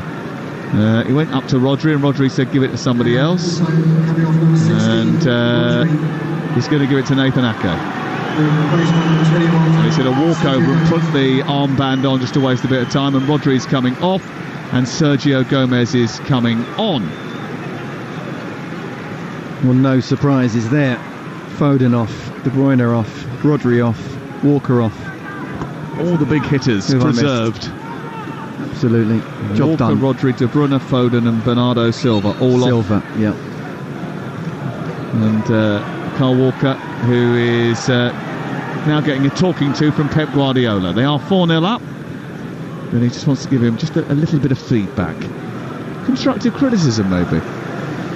Well, he's done it in front of the cameras, so ego again, isn't it? It's Hung firmly in Scott's cheek there, by the way, Manchester City fans. Don't write in. Yeah, I've already said what I thought about Pep Guardiola. I think people know. Here is João Gomez on the near touchline, prevented from going any further by Kovacic, and then the ball runs loose for Barco, but tied it up by Matthias Nunez, and it's back with Manchester City. Imperious Manchester City. Haven't lost consecutive games here, Brighton, since December 2022. But when you play Arsenal and then Manchester City in succession on your own patch, then it's a major surprise if you don't lose both. It would have been a major surprise if they had have got something from tonight. They were huge odds against to win this game. 7-1, I think they were, which was a lot shorter than Chelsea were at the weekend, and a lot shorter than Coventry were at the weekend to beat Manchester United. The bookies thought that there would be a reaction from Pep Guardiola's team. It's currently Brighton 0, Manchester City 4. The latest odds are available at Ladbrokes, where right now you can get Brighton to score the next goal at 16-5, Manchester City to score the next goal at 21-20, or back no scorer at 15-8. That's all thanks to Ladbrokes 18+, begambleaware.org. Here's Gross, edge of the area after they turn the ball over. Cut out by Jack Grealish. Back through Barco, who moves up towards the left edge of the box, and then Gross goes back in field. It's been a good response in the second half from Brighton, without any reward, but they've only conceded one more goal in this second 45. That was Alvarez's goal after a long ball forward by Ederson was met by Walker. He cut in field, won a 50-50 with Steele, and it rebounded into the path of Julian Alvarez, who got his second goal in 17 appearances. Ball clipped out towards the near touchline, taken down well by Barco, whose ball is hefty and right the way through the penalty area and cleared over the top. Yeah, there's only been one goal in the second half, and Brighton, as I said a couple of times now, have shown a lot of courage to really keep trying to attack against Manchester City. But look, if City needed 5 or 6 to win the Premier League title, they absolutely would have kept their foot on the gas. They were superb in that first half. They really were. Just in a picture of Paul Barber, the chief executive, high up above our heads here. And Roberto De Zerbi strolling around inside the technical area. And Brighton think that De Zerbi's going to stay as their manager next season, despite the links with first Liverpool and Bayern and others. And there aren't loads of up-and-coming managers with the sort of pedigree that he's got, and certainly not that many that is as highly regarded by Pep Guardiola and Jurgen Klopp, who have clearly got a defined way of coaching, even if at times they are a little eccentric. What do you think he should do at the end of the season? I think he'll be at Brighton. I think he should stay at Brighton. It sounds to me as if, I don't know in what section he was linked to Liverpool, but Liverpool never really came out and made it look like they really wanted him. No. I'd say it's the same for Bayern Munich as well. Given away by Doku, picked up by Barco, into the box. Adingra tries to take it under his control, but can't. It goes through his legs and out and away for a goal kick away to our left-hand side. Brighton 0, Manchester City 4.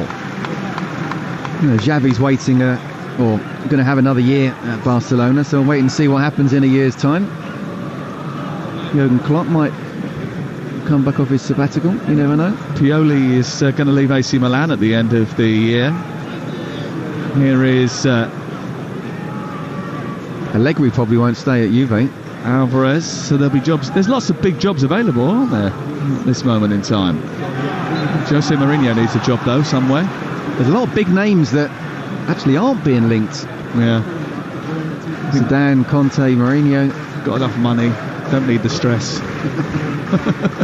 I think Mourinho would love it. Yeah, well, he's the exception to the rule, isn't it? Because it doesn't matter how much he's got in the paper packet. He wants, he loves the attention, he loves the buzz of it. He wants to be out there and, in the limelight, orchestrating, coaching. His interview at the weekend was a come and get me plea for anyone who has a realistic aim, he said. Just because I'm Mourinho, don't give me a club that finished in mid-table and expect me to win the Champions League, he said. You've got to be careful what kind of club will actually coming in for him, or be realistic about that. But no, I think De Zerbi should stay, and I think he will. O'Mahony sends the ball out wide for Brighton into the path of a fire. He goes back infield to Pascal Gross, and Brighton keeping hold of the ball with now just 6.5 minutes to play on Talksport. Brighton 0, Manchester City 4. And O'Mahony's been played the ball by Barco. Barco's had to scurry to keep it in on the near touchline. Attention coming from Rico Lewis, who had made 3 consecutive Premier League starts before today. And the referee gets in the way of Belieber's pass. And it's going to be an uncontested ball. He's not very popular here, Jared Gillett, because of a couple of his decisions. One to give a free kick to Phil Foden, which was probably undeserved, and maybe change the tide a little bit, because despite the fact that certainly they were on top, Manchester City, that gave them a big advantage. Edison's come a mile out of his goal, and it might be returned with interest here, but he scurried back quickly in between his sticks as he initially met Adingra, and then when it fell to Belieber, he couldn't quite get it out of his feet to loop it back over the top of the Brazilian. Took his time. When worth a go, wasn't it? It was, yeah. Here is Igor on the overlap, played in by João Pedro into the centre. João Pedro connects and sends it wide. I'm not sure how he's missed that.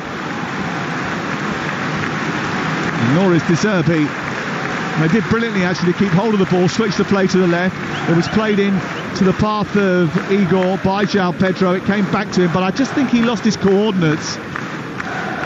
Yeah, he was too much kind of near side of the near post. He wasn't able to open his foot up and just half a second let it come across his foot. Yeah, and therefore would have got it on target. He ran across the near post, didn't he? And the ball came across his body, and instead of just opening himself up and putting it in the other corner, he just tried to prod it goalwards, and it was well wide. He He wanted to make the good connection, but he needed to wait until the last possible second because of where he was in terms of the goal and also his body position as well. It's worth pointing out about De Zerbi, and I know we were having our discussion about him, that over his tenure here, only Manchester City have averaged more possession, only City, Arsenal and Liverpool have had more shots on goal than his Brighton team. I think he can absolutely manage a Champions League club and in the Premier League. I really do. I think he's good enough to do that. I think he's got to be careful because his talent is there, and obviously you can see his ambition is there with what he's already said at Brighton. But I definitely think with the stats that he's got in terms of the way he wants his team to play, and you've already come out with a couple there with a team like Brighton, again, with all due respect, the budget, but also the injuries and the combination of never having to deal with Premier League and Europa League. You know, I think, okay, 6 wins out of, what was it, 26? It's not good, but if he had a better class of players, he would play this way and get a much higher win percentage. Lewis on halfway for Manchester City, who are heading towards another victory, and on the horizon they can see a 4th consecutive Premier League title. Leeds United can see the Premier League, they want to get back there. They play QPR on Friday night live on Talksport. Saturday's a bumper day of live football. Not 1, not 2, not 3, not 4, not 5, but 6 live commentaries for you on Saturday. West Ham, Liverpool, Derby, Carlisle, Newcastle, Sheffield United, Chelsea, Barcelona in the Champions League, Aston Villa, Chelsea, and Hull against Ipswich. What a great day that is. And Sunday, the Sunday session will be live around the grounds, including the North London Derby at 2 o'clock. We'll be on air from 1:30. 3 minutes to go here. And here is Rodri. And Rodri, it's Messias Nunez. Looks a little bit Rodri-like there. I think it's because he had his shirt tucked in at his waist. That's my key identifier with Rodri. Plays the ball infield, gives it to Sergio Gomez, goes back to Ake, and Akanji switches it back to Ake on the far side. A few empty seats inside the stadium. I think the Brighton fans have had their fill of watching Manchester City look at their very best tonight. And Matthijs Nunes just strolling forward now. Chelsea have released a statement in the last few minutes in which they've said that Enzo Fernandez has got a problem with his groin that has required surgery. It's something that I mentioned to you a little bit earlier on in the build-up to the game. He's going to miss the remainder of the season. There's more available for you at Talksport.com. And the sports bar's open for business. And Jason Cundy alongside Jamie O'Hara. I wonder how good his Brighton knowledge is when he starts that show with the duck noises and says, has anybody seen? He's definitely in there. Norman Cook's definitely going in there. Fatboy Slim's definitely going in there. Brighton Rock, I'm going to guess that gets a mention. Again on H&J with Paul and Charlie, they were doing that as well. Pebble Beach came out. Did it? Mm-hmm. Here is Kovacic in the middle of the park. Out towards the far side. Here it's Grealish on the halfway line for Manchester City, looking to extend their lead as we go towards the final few seconds of this match. The City knowing that they have sent a message to the rest of the Premier League. We are here and we are strong. We are just as inflexible and infuriating as they've been for other teams in the Premier League for the last 4 years. And Brighton don't have a particularly good record against the top 6 this year, which is a shame for them because they had their number this time last year. Doku on the outside, tries to get the cross into the box. It's headed away by Baleba, collected by Nunez, and it's out towards the edge of the centre circle. Again, De Zerbi frustrated. He cut such a frustrated, animated figure inside his technical area. Grealish now turns it back. Do you know what, Sam? I do get how people perhaps don't want Manchester City to win another Premier League title. You know, they don't want that kind of like boring dominance. But for me, it's not. I was having a conversation with Dad last night, massive Liverpool fan, gutted that they lost, and he said, I want Arsenal to win. But I feel we're seeing history in the making here, one of the best teams English football's ever seen. Foul by Ake as João Pedro nips in front of him, and the referee gives a free kick, and it's cheered inside the Annex like a goal. Everyone's being rather sarcastic, I think. Take the wins where you can. It's like a goal, isn't it? Here is João Pedro bending the ball into the box, deep towards the far post. So it came through to Adingra, who was the player of the match in the final of the Africa Cup of Nations after his influence in that game. Didn't quite connect with it. It goes behind. No doubt who I think the player of the match will be in this game. He's sitting on the bench at this moment in time for Manchester City. And we'll ask you about it later on. I won't give it away. There's a few sitting on the bench there. Yeah, De Bruyne scored. Foden's got 2. Alvarez on the score sheet tonight. Walker made an assist. Walker with an assist. Walker with a good contribution as well to the team. Here's Matthias Nunez dipping his shoulder and getting away from Baleba and then striding purposefully through the middle of the pitch, releasing Alvarez. He's got Lewis outside him towards the right. He forced him a little wide into the box. He sends it low towards Grealish. It's too close to Van Hecker and it's cleared away. Wasn't a great ball from Alvarez to Lewis, was it? It wasn't. He played it too late, didn't he? And by the time Lewis had the ball, he was almost just stopped. Tried to cut the ball back, but it was well read in the end. He was just ready to start talking about the fact that he only scores against those who compete in the M23 derby, because his other 2 goals have come against Crystal Palace. Is that right? Here is Barco on this near touchline, 2 yards in from the touchline, feeds the ball to Mark O'Mahony. He'll have an interesting tale to tell, won't he? His first experience of Premier League football prop. I mean, he played for a minute, I said that at Burnley, but he's had an extended period in the blue and white of Brighton tonight, up against the very best. Here's Barco into the centre, looking for O'Mahony, and Ake just steals in front of him and heads the ball behind and away for a corner away to our left. Well, I think the way that Brighton have never given up, they deserve a goal, but from City's point of view, they really want to keep a clean sheet. Yeah, they've dominated this game. There haven't been enough of them, and that's how they got the job done last season. Yep. That solidity instead of sparkle got them over the line at the end of last campaign. Will it be the same again? This will be 2 clean sheets in a row. Barco fires the ball into the box. Van Hecker was arriving. It was watched by Ake. He thundered it clear, and it goes out over on the far side. It's been a little bit downbeat in here tonight. I haven't even seen that geezer I usually see with a seagull hat on. Brighton 0, Manchester City 4 on Talksport with Enterprise. Rent a car, whatever the mission, home or away. Enterprise helps over 120,000 people every day. And I noticed that you all look to your left there because you know where he sits. See if he was there. You were looking to the left, so we saw the hard man who walked. The hardest geezer. The hardest geezer. Did he walk or run, Africa? He ran. He ran. I can't believe you just questioned the hardest geezer. Here is Alvarez playing the ball down the left for Doku. Doku into the penalty area to finish it and make it 5, saved by Steele, who pops it into the air. It drops for Alvarez. It's still not dead yet. picked up by a fire and sent out towards this near touchline. Takes a cannon off of a Manchester City body, and the referee is now just going to check with the VAR. Well, this Jared Gillett, it's just not a good idea. just don't, fella. Doku might just have felt with a bit of better finishing that he could have made that 5. Decent save from Steele, but it needed to go further out for it to curl in at the far post. But no, that was never a penalty. Ball out of play on this near side. Sports Bar on the way. 03717 223344. Breakfast back tomorrow morning. Gavier Bonlahors with Alan Brazil, and we'll bring you some live interviews in the Sports Bar from Pep Guardiola and from Roberto De Zerbi. Hugh Woozencroft, I think, is going to go down and do those in just a moment for us. Here is Doku into Nunez, switching the play to the left.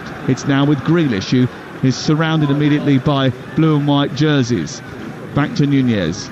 I think one of the things that you've seen from Brighton is that they are very much together, and they're all working for De Zerbi, aren't Absolutely. I mean, I hate that phrase anyway, that managers lost the players. I mean, should be working for yourself and the club, the fans, the club that pays you. But they're all on the same hymn sheet, you can see that. Absolutely, yeah. There's the full-time whistle. Manchester City won't give a single inch in their bid to retain the Premier League, and in doing so hope to make history. Another day, another win, another step forward to the unprecedented 5 more hurdles to jump. Forest next, then Wolves, then Fulham with us live on Talksport, then a trip to Tottenham live on Talksport, as well as the game at home to West Ham United. 5 wins and it will be 4 Premier League titles in a row, no matter how good the rest are. Tonight at Brighton, the damage was done in the first half. They blew them away in the first 34 minutes of the game. They extended their advantage in the second half with Alvarez, but by then Foden and De Bruyne had done their work, departed the scene, and they put 3 points on the board. It's been a fascinating game, a wonderful battle between two managers who have a certain way of playing their football, a way that keeps you compelled and enthralled. It's finished Brighton 0, Manchester City 4. Well, Manchester City showing no signs of faltering in their hunt for a 4th straight Premier League title. They bounced back from that Champions League disappointment just over a week ago to make it through to an FA Cup final at the weekend, and tonight take a step closer to another domestic title. The double is on. Brighton just weren't at their level tonight, in fairness, and it's another big win for Pep Guardiola's side, now unbeaten in 18 straight Premier League games and seemingly putting together another impenetrable run. You can react to everything you've seen and heard tonight as Manchester City run out big winners at the Amex. Give us a call. Sports Bar is on the way with Jamie O'Hara and Jason Cundy. The number, as always, 03717 223344. The result tonight means that Manchester City close to within a point of the leaders Arsenal with a game in hand. Brighton stay down in 11th spot at this point, still 6 points off a place in the top 7 as they hunt another season of European football. Scott Minto alongside me. Well, City were absolutely fantastic tonight, weren't they? They were controlled. If anyone was questioning their mental fortitude after the weekend and all this talk of fatigue and tiredness, you have to say they looked incredibly strong. They were superb, Hugh. They really were. I mean, that first half was pretty much as good as it gets. You know, with the ball, without the ball, they're pressing, they're passing, they're set pieces. You know, Edison wasn't afraid to go long, but also playing out from the back. It was just everything, and I almost felt sorry for Brighton here. They tried to play with the way that De Zerbi wants them to, but you know, these players aren't quite good enough to do it against the Manchester City side that are going for a 4th straight Premier League title. It's incredible how they just keep going week after week, month after month, year after year. It all comes from the manager, but the drive these players have to get from within as well. This is a very important game after the statement that Arsenal made on Tuesday night. Well, boy, did they make a statement. Right back over to you, Arsenal. It is all smiles in those Manchester City players who've gone away to the right-hand side, thanked their fans for making the long journey south this evening, and they are bouncing off this pitch. It looks like a very happy camp at the moment. You can't have any major criticisms of Brighton tonight. I just wonder now, when we think about the title race as a whole, Scott, And you think about what Manchester City could possibly produce from here on out, they will take some stopping despite the qualities of Arsenal and Liverpool. Well, absolutely. And, Forest away at the weekend will not be an easy game, because after what's happened with Forest over the last sort of 7 days, I'm telling you now, the City grounds will be absolutely buzzing there. So that won't be easy, but I do fancy them to win that, even nick it, 1-0. But then, Wolves at home, you expect them to win that one. West Ham last game of the season at home, you expect them to win that one. Fulham away, you never know, but Liverpool got the win now. I expect them to get a victory at the Cottage. It's that Spurs game, but you can say the same for Arsenal as well. We don't know. Yeah. But as I said before, Arsenal got every chance of winning every single game from here on in and still not winning the title. City virtually untouchable this evening. A fantastic performance from them. A 4-0 victory away at Brighton. Let's pick our man of the match next on Talksport with Enterprise Rent-A-Car. Man of the match on Talksport with Enterprise Rent-A-Car. Whatever the mission, home or away, Enterprise helps over 120,000 people every day. Well, Scott, it was a consummate team performance, but if you had to pick out a single individual, who would you go for? Well, look, the game was done and dusted in the first half, and certainly by half-time. Two players stood out, Kevin De Bruyne and Phil Foden, but I'm going to give it to Foden just because of the two goals. He won the free kick and then scored the free kick and got the third as well. But even apart from that, his play was just sensational. We spoke about it briefly with Sam. Gareth has got to find a way to get him in the England side. He was superb tonight. Absolutely fantastic. Phil Foden is our man of the match from today's game. Up to 24 league goals now. That's all thanks to Enterprise Rent-A-Car.